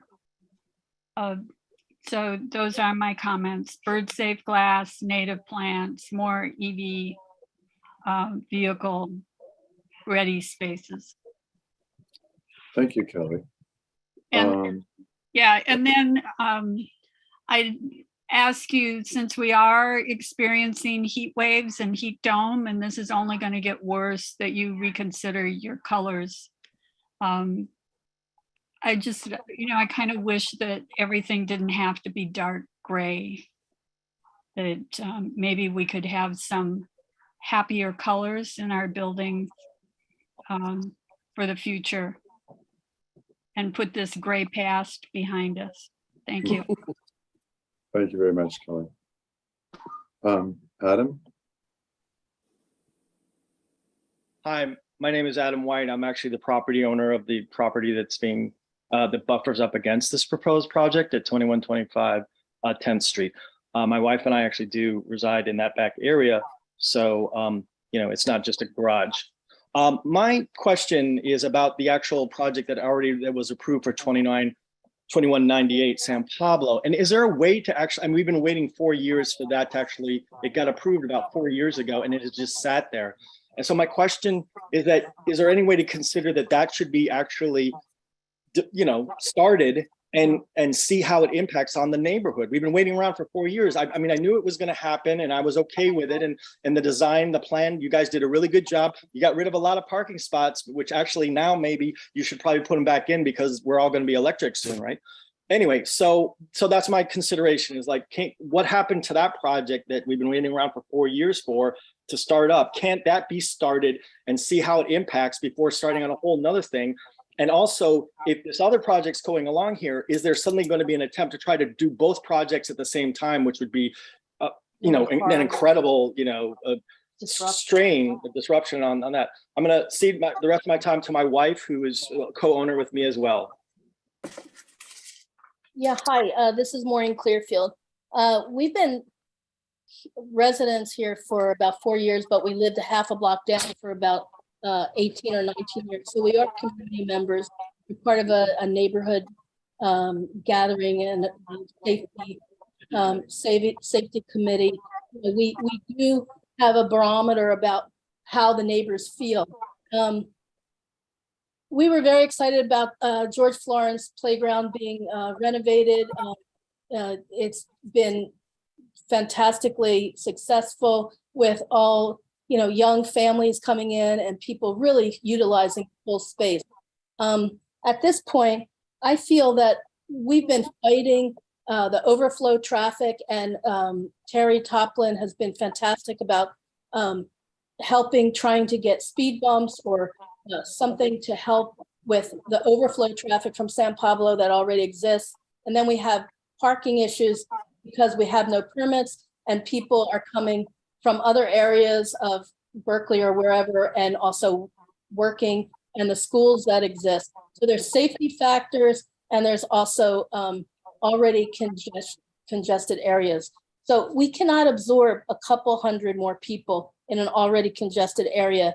Now that we have a huge structure on the corner, it's called Elegance Berkeley. I'm a social worker. I advocate for people with Alzheimer and dementia issues, but we need to realize that there's going to be families coming and going, even if the residents are not going to be coming out that much.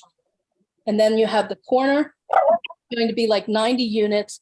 There's way too much congestion for our community, our quiet community. If you could wrap it up, please, that would be great. Actually, Chair, I'm sorry to interrupt, but this is two people on one time, so I think they should be given Make a extra damn time. good point, and you get another 3 minutes. Okay, wow. Well, okay. So on the corner is Elegance Berkeley, which I have already been disrupted with my sleep because of the power fans going on, which are located at the back. I don't know how many feet, but I'm sure it's a legal amount, but it goes right onto this small apartment building. The committee just seems out of touch with, yes, we want housing. Yes, we want people to be housed. But this is a market value project with just, I think you said 10 low-income housing units.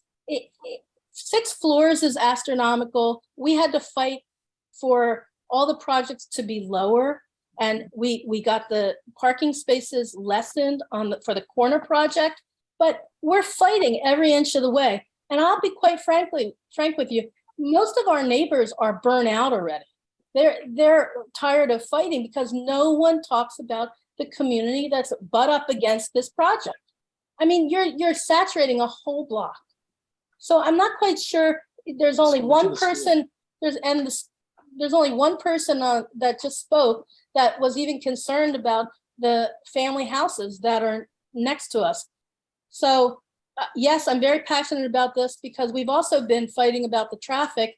We have Rosa Parks. We have the daycare down off of University, and we have the overflow traffic where people are not stopping at the stop signs.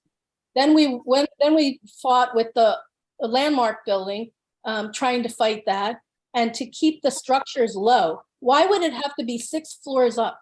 Do you know the 4 floors with the dementia unit?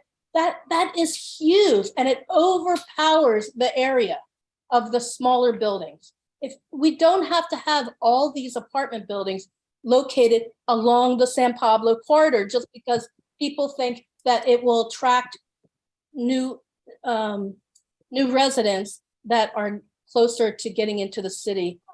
We don't need that. We have to plan and design. And I'm just sorry, I don't feel like people are really hearing us, and I'm very passionate about this. Please consider these issues. Thank you. Thank you. Thank you for those comments.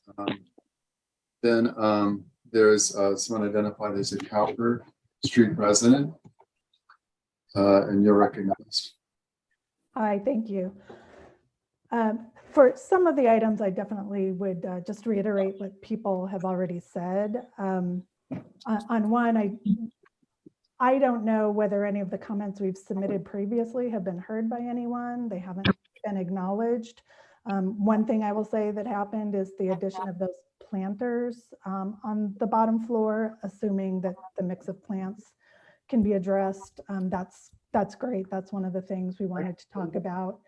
Well, what do you do? From Cowper Street. Sorry, you guys hearing me okay? Yeah, sorry. Okay. Right. So from Cowper Street, the building at 2100 San Pablo that was just completed, their garage doors are basically at the end of our street, and the proposed garage doors for this project are also basically at the end of our street. So one thing we suggested or asked about is if it could be moved to the other side of the building so that not every single car going in and out of both of those buildings, is in relationship to Cowper Street. So that's one item that we wanted to bring up. And then another one is, I'm not quite sure how the studies are done or when they're done, but saying that there's no impact from noise. I will just reiterate what the last person said. I think we've been told it's testing of the backup HVAC systems, but there's loud noise coming from 2100 San Pablo Street. And I have to believe whatever regulations require testing of various systems, it's going to be multiplied for this building and then 2198. So that is a consideration. And also I will say that we are definitely getting echo sounds off of sounds we know are coming from the east side of San Pablo, are bouncing off of the 2100 building and causing echo sound. So that's increasing the noise in our neighborhood as well. And with this building and with the 2198 building, basically that entire stretch of San Pablo is going to be just one monolithic face. It's going to be between 50 and 70 feet tall for the entire length of a city block with very little articulation. So one thing we asked about is, can there be some, articulation? Can there be something about the design of the building that mimics, the historic buildings that are being torn down? Something that will, mitigate both the scale and the noise on the San Pablo side. I understand it sounds like they've done a lot to address that on the 10th Street side of the building or the west side of the building, but despite San Pablo seeming like it's, no residents will be impacted, definitely the folks on Cowper Street will all be impacted by that. Thank you very much for coming tonight and voicing those concerns. Very helpful. Yeah. I'm going to close out the public testimony now and bring it back to this commission. I'd like to remind my fellow commissioners that we're not taking a vote tonight on this project. This was an introductory review, but if there's anything that you would like to see when it comes back for our consideration, this is your big opportunity. That's number one. Number two, we have Allison here who has asked us for input on any elements of the EIR that we would like to have addressed.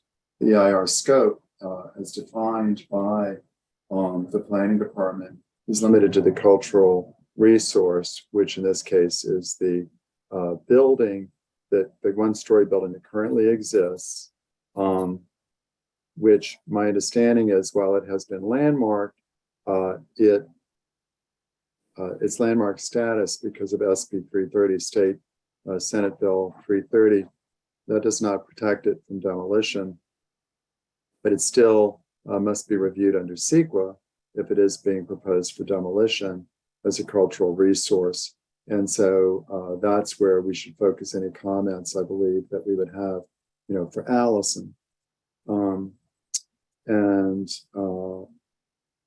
I would like to kind of open by making my best attempt to address the two neighbors who spoke with their concerns about the scale of the project and the traffic impacts and some of the other concerns that come with that.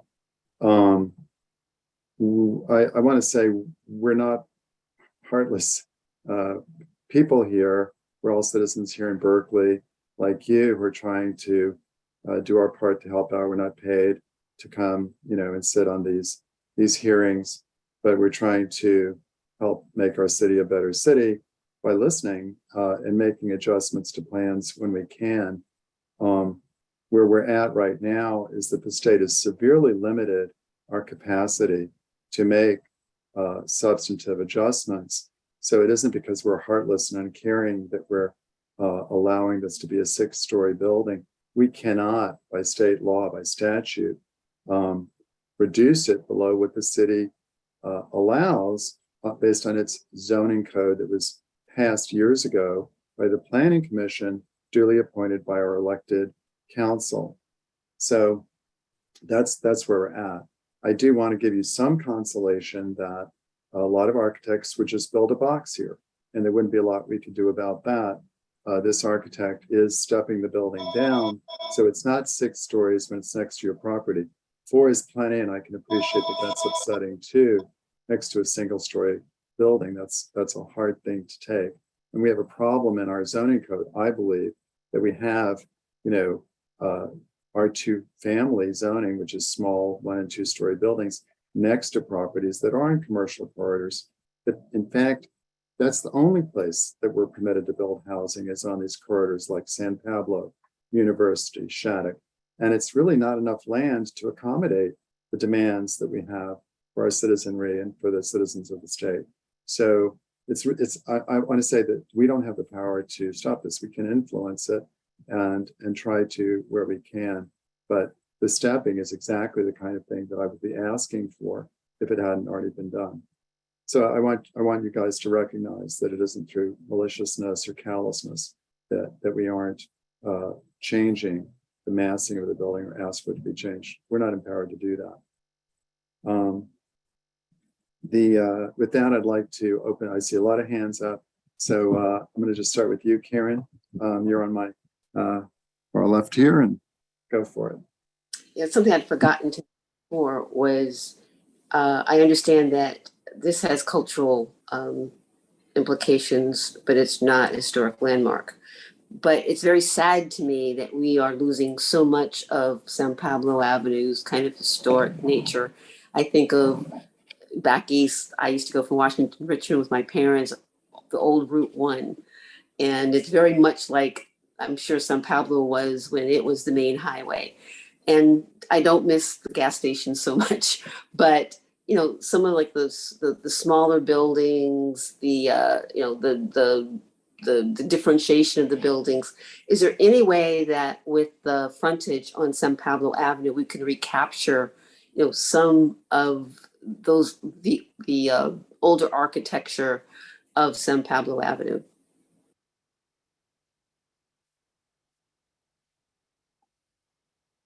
Is that a question for Allison or? I suppose. I'm new to this. I'm not quite sure who I'm directing it to. Well, I mean, one of the things that I don't think Allison mentioned, and correct me if I'm wrong, aren't you required to consider several options when you do your analysis of the? Yes, that's correct. Well, yeah, in the EIR, we'll study potential impacts and then as well as mitigation measures. And I can go into more detail if that's helpful. But I don't think I could speak to whether or not the applicant would redesign the design of the building. Well, I have a question for you along the lines of what Karen just said, Allison, which is one of the suggestions that came from the community was that the facade at the presumably at the ground floor, where the pedestrian level, where it's now got this, I think, quite lovely character, will beat up from time, but you can see it was nice at one time. Whether some of that rhythm or character should be considered as a memory of what was there before. Is that one of the options that in an EIR is capable of being considered, or is it too nebulous to be an option? I'm not sure I can speak to that at this time, since we haven't begun our analysis of the cultural resources. But I do, we will be studying the setting, the impacts, mitigation measures, and we will evaluate up to 3 alternatives for the project, and then we'll present those back to the board when we have our public hearing on the focus DIR before it's being certified. So in terms of our advice to you, it wouldn't be to recommend certain options be considered. It would be more like things we need you to look at. I think we could share those comments if you have them tonight, and then consider them in how we refine our scope for the focus DIR. Because we do have a cultural resources expert who will be helping us prepare that analysis. Well, good. Then I would ask that you hear Karen's comments in that spirit. Thank you. Thank you. Thank you, Karen. Igor? Does that answer your question, Karen? Or? Yes. To an extent. Okay. Yes. So yeah, the analysis hasn't been done, but we can take those comments that you have tonight and explore them with our consultant and consider them as we refine our scope. I just hate to lose all that San Pablo used to be. Heard. Thank you. Gas stations notwithstanding. Yes, gas stations and auto shops notwithstanding. Yeah. Electric charging stations. Yeah, well, we're getting a new car wash on San Pablo. I just want to point out. Okay, that we approved about a year ago, I think. Igor, go ahead. Well, before I start, I see that it's 9. Do we need a captioner break? Thank you. I can always rely on you, and I am so sorry, captioner. I just lose track of time. So yes, let's take a captioner break. We'll come back for more comments from the commission after that, and we'll start with you when we do, Igor. It's 9 o'clock. I'd like to get, I think we can wrap this up pretty quickly. Let's come back at 9:10 and see if we can, get done by 9:30. Be great for everybody. See you all in 10 minutes.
Hello, everybody. Welcome back.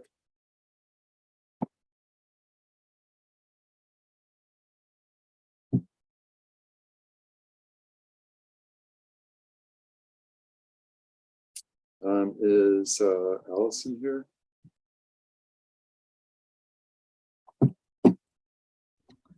don't know what happened to her. It looks like she dropped somehow out. got onto the attendee list. Let me move her back. Okay. Right. Good. A little bit of a delay. There she is. Important. Okay, so Sorry, I'm late. not a problem. We're all here. So as I mentioned, this is advisory to both the applicant and to Allison. So I would just like to take it in turn if you have any comments, and we'll go around the circle, and that way everyone is heard and we can conclude the meeting. I'm actually going to go back to you, Kieran, because you had a question about the treatment along San Pablo. That was sort of a question for both Allison, I think, and the applicant. I want to be sure that any other thoughts or concerns that you have for either Allison or the applicant, that you have the opportunity to express those before I move forward to Igor. Well, I think just in general, I have concerns that San Pablo Avenue being a transit corridor and, a right place for housing, which I understand that, will end up being just a massive wall of 6-story buildings. And in both on the east and the west side, where I live, for example, there are single family homes in some cases that share yards with that. And so that's just an overall concern that I have. And one that for the folks that are in the rear of the buildings, but also just the character of San Pablo itself. I mean, I don't know if there's a way that we can,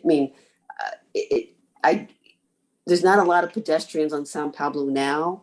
If there's just masses of buildings, tall buildings, will that even reduce pedestrian traffic even more? So I just have some concerns that the local character of San Pablo Avenue will be lost.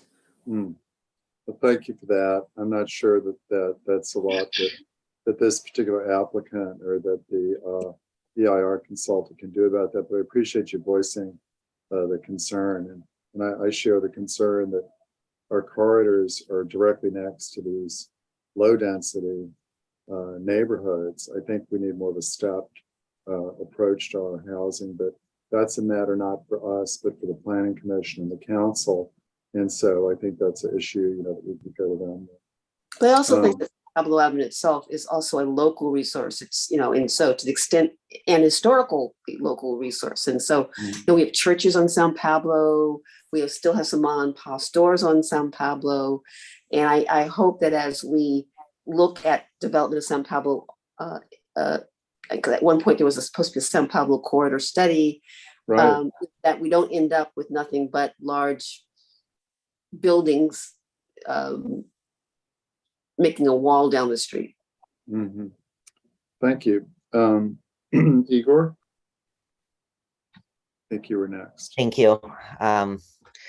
I will try to keep this brief because actually a lot of what I wanted to touch on has already been said. A general comment, I think as everyone knows and understands, we are the zoning board, so we can only deal with project level approvals. But as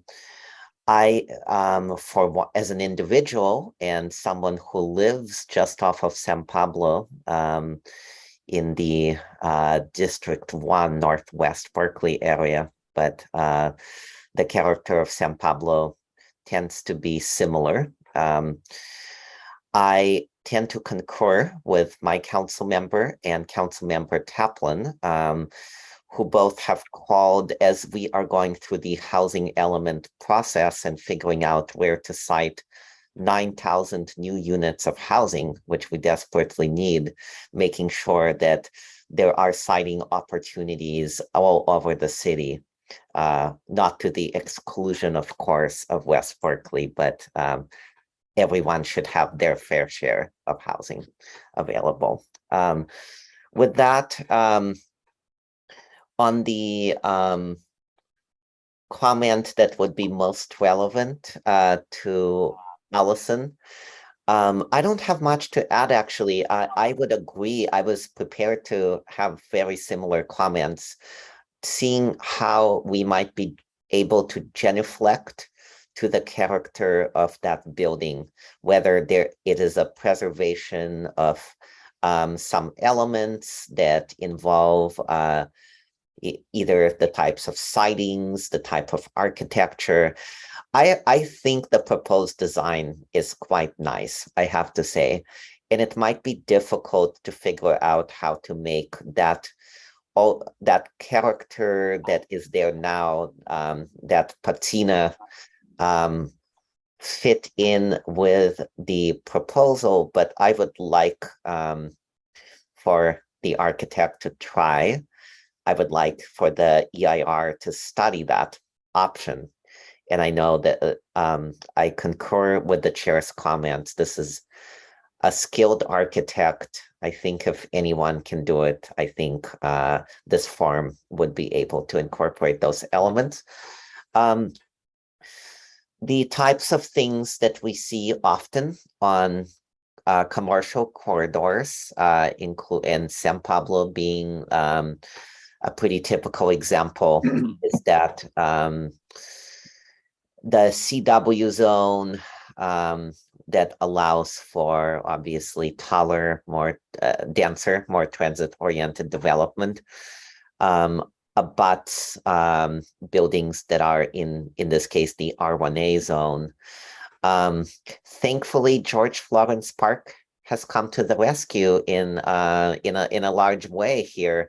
We don't seem to have the types of conflicts that we often see in these situations along the San Pablo corridor, but there are some buildings, and we have heard from at least one member of the community who actually at least two members of the community who live right there. And I definitely, it looked like the shadowing might have less impact on the solar panels that I saw in aerial views because of the orientation of those solar panels with respect to the building that's being proposed, but certainly I would like to look at the shading impact analysis more closely when it comes back to us.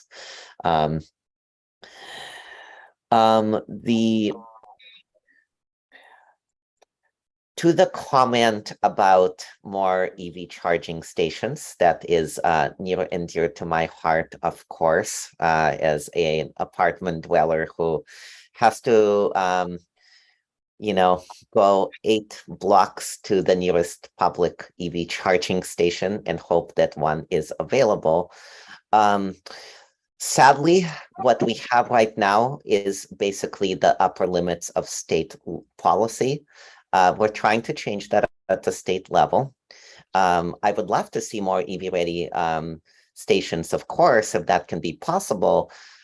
I would also love for the applicant to consider, just consider if it may be necessary to do 50 parking spots, or if it might be possible to do a little less.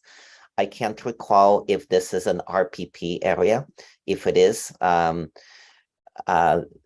tenants in the building would not qualify. They would not be able to park their cars on the street.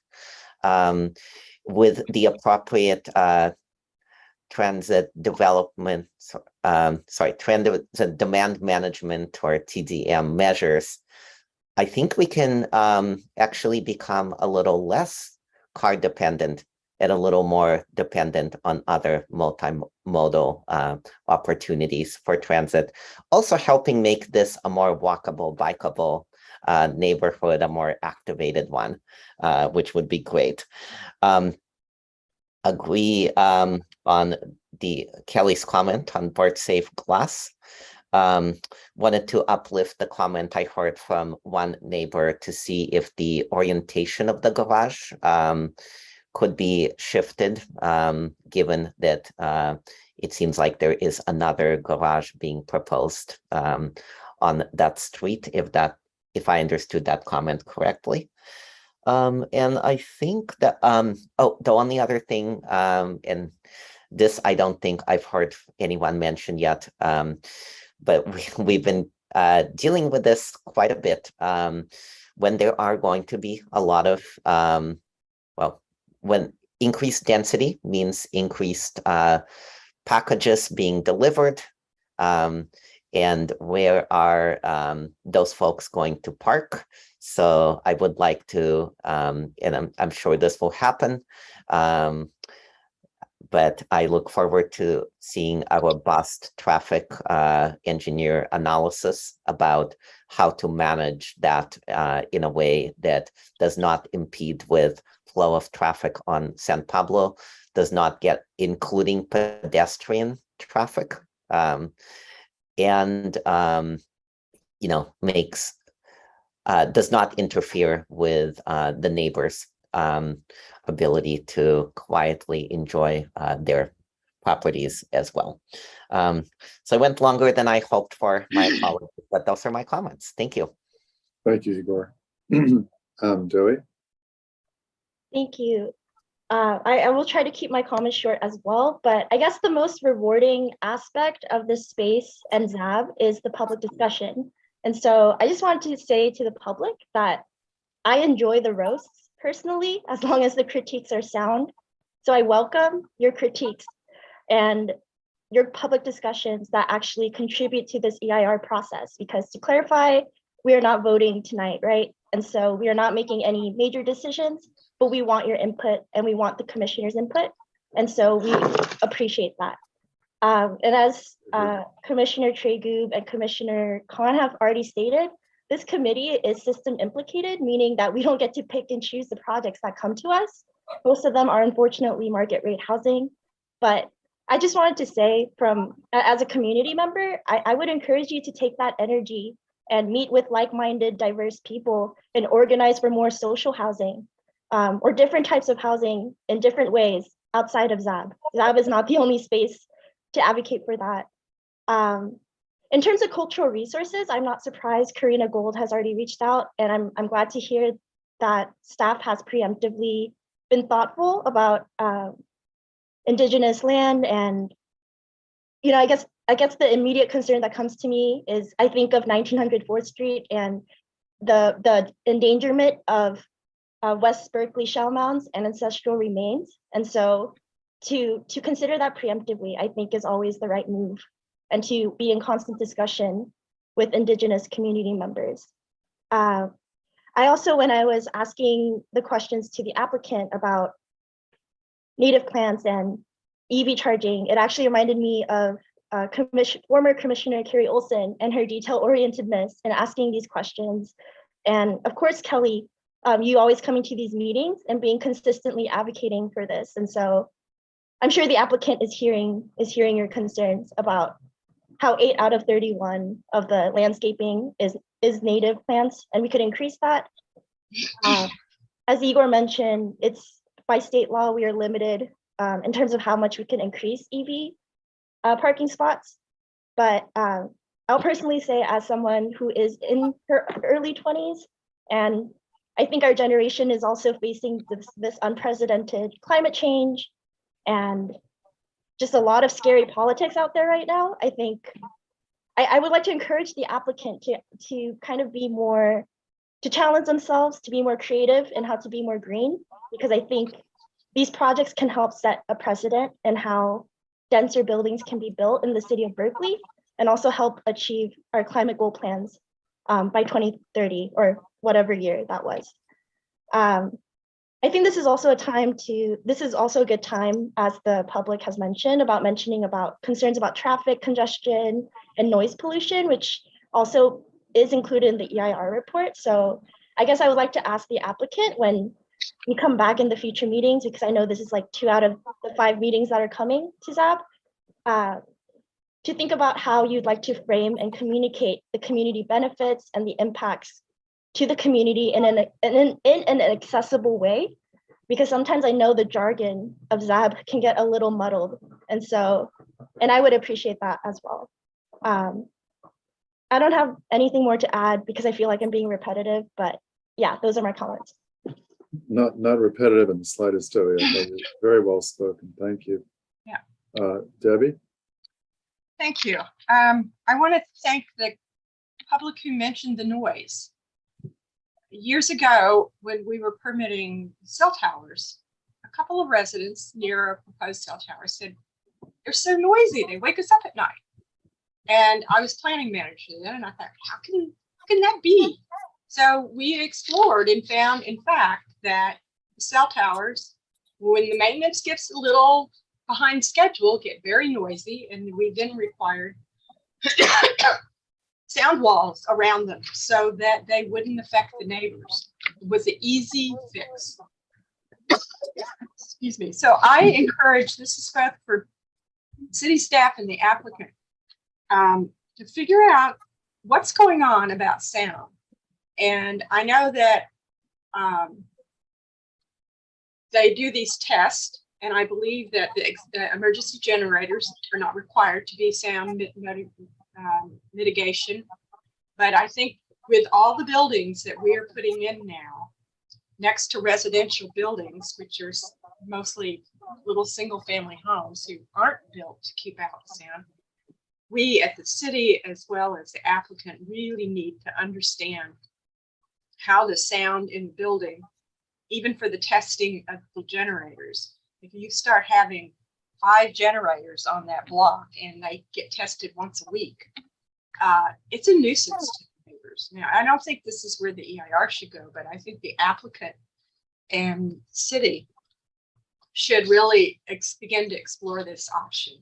I didn't completely understand the idea of the sound bouncing up and over the walls, but I learned a long time ago that sound engineers are really good at figuring out that stuff. And it may be we need to use different materials in certain places that are more sound absorbent. We've done that before years ago in the planning department, where we had a bunch of students gathering next to a senior housing building. So it's a serious issue, and I don't know if it's on anybody's radar, but I'd like to put it on the radar of the applicant as well as city staff, because as we do more and more density, we will find things happening that didn't happen before.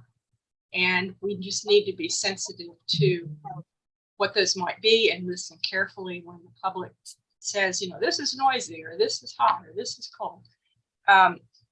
Because that's how we all learn where there are issues and how we need to change our policies in the city to accommodate what we can't change. We can't deny the project, but as a city and as applicants, we need to pay attention to those things as they come along. And, you know, we don't know what they're going to be, but there'll be some for sure. So that's my noise comment. And the only other comment is our street trees. We've talked about articulating the building. One of my concerns is that this width of the sidewalk and the building right on the property line limits the size of the street tree.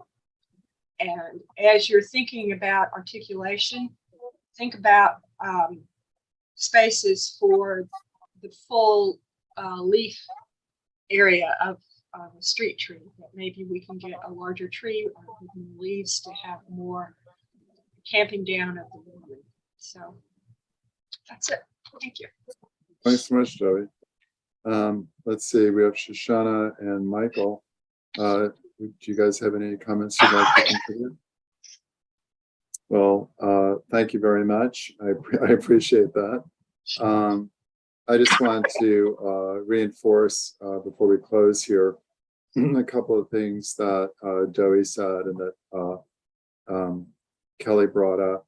I believe that we have requested the applicant at the design review that they came to come to us with a more stronger palette in terms of the natives, and that they were willing to do that. It is something that we're looking at design review on all projects today, that we're looking for not just natives, but plants which are friendly to the local insect population, which is in decline.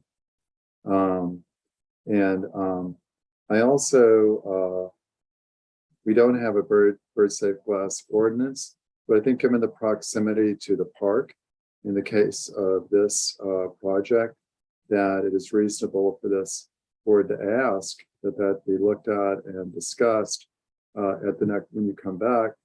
How are you going to address the proximity to the park vis-a-vis birds that will certainly be using that park? Hopefully there's a bird safe glass opportunity there that'll help out on that. On the electric, also, when you come back, you should be prepared to talk about long-term, what happens in 2035 or 2045 or 2050 when the old gas guzzlers are all gone. So I'm curious about that. Will this be EV ready? Can it be converted easily? Those kind of questions, I think, are increasingly questions that we should be asking as architects on our own projects, but as this committee, of people bringing projects in.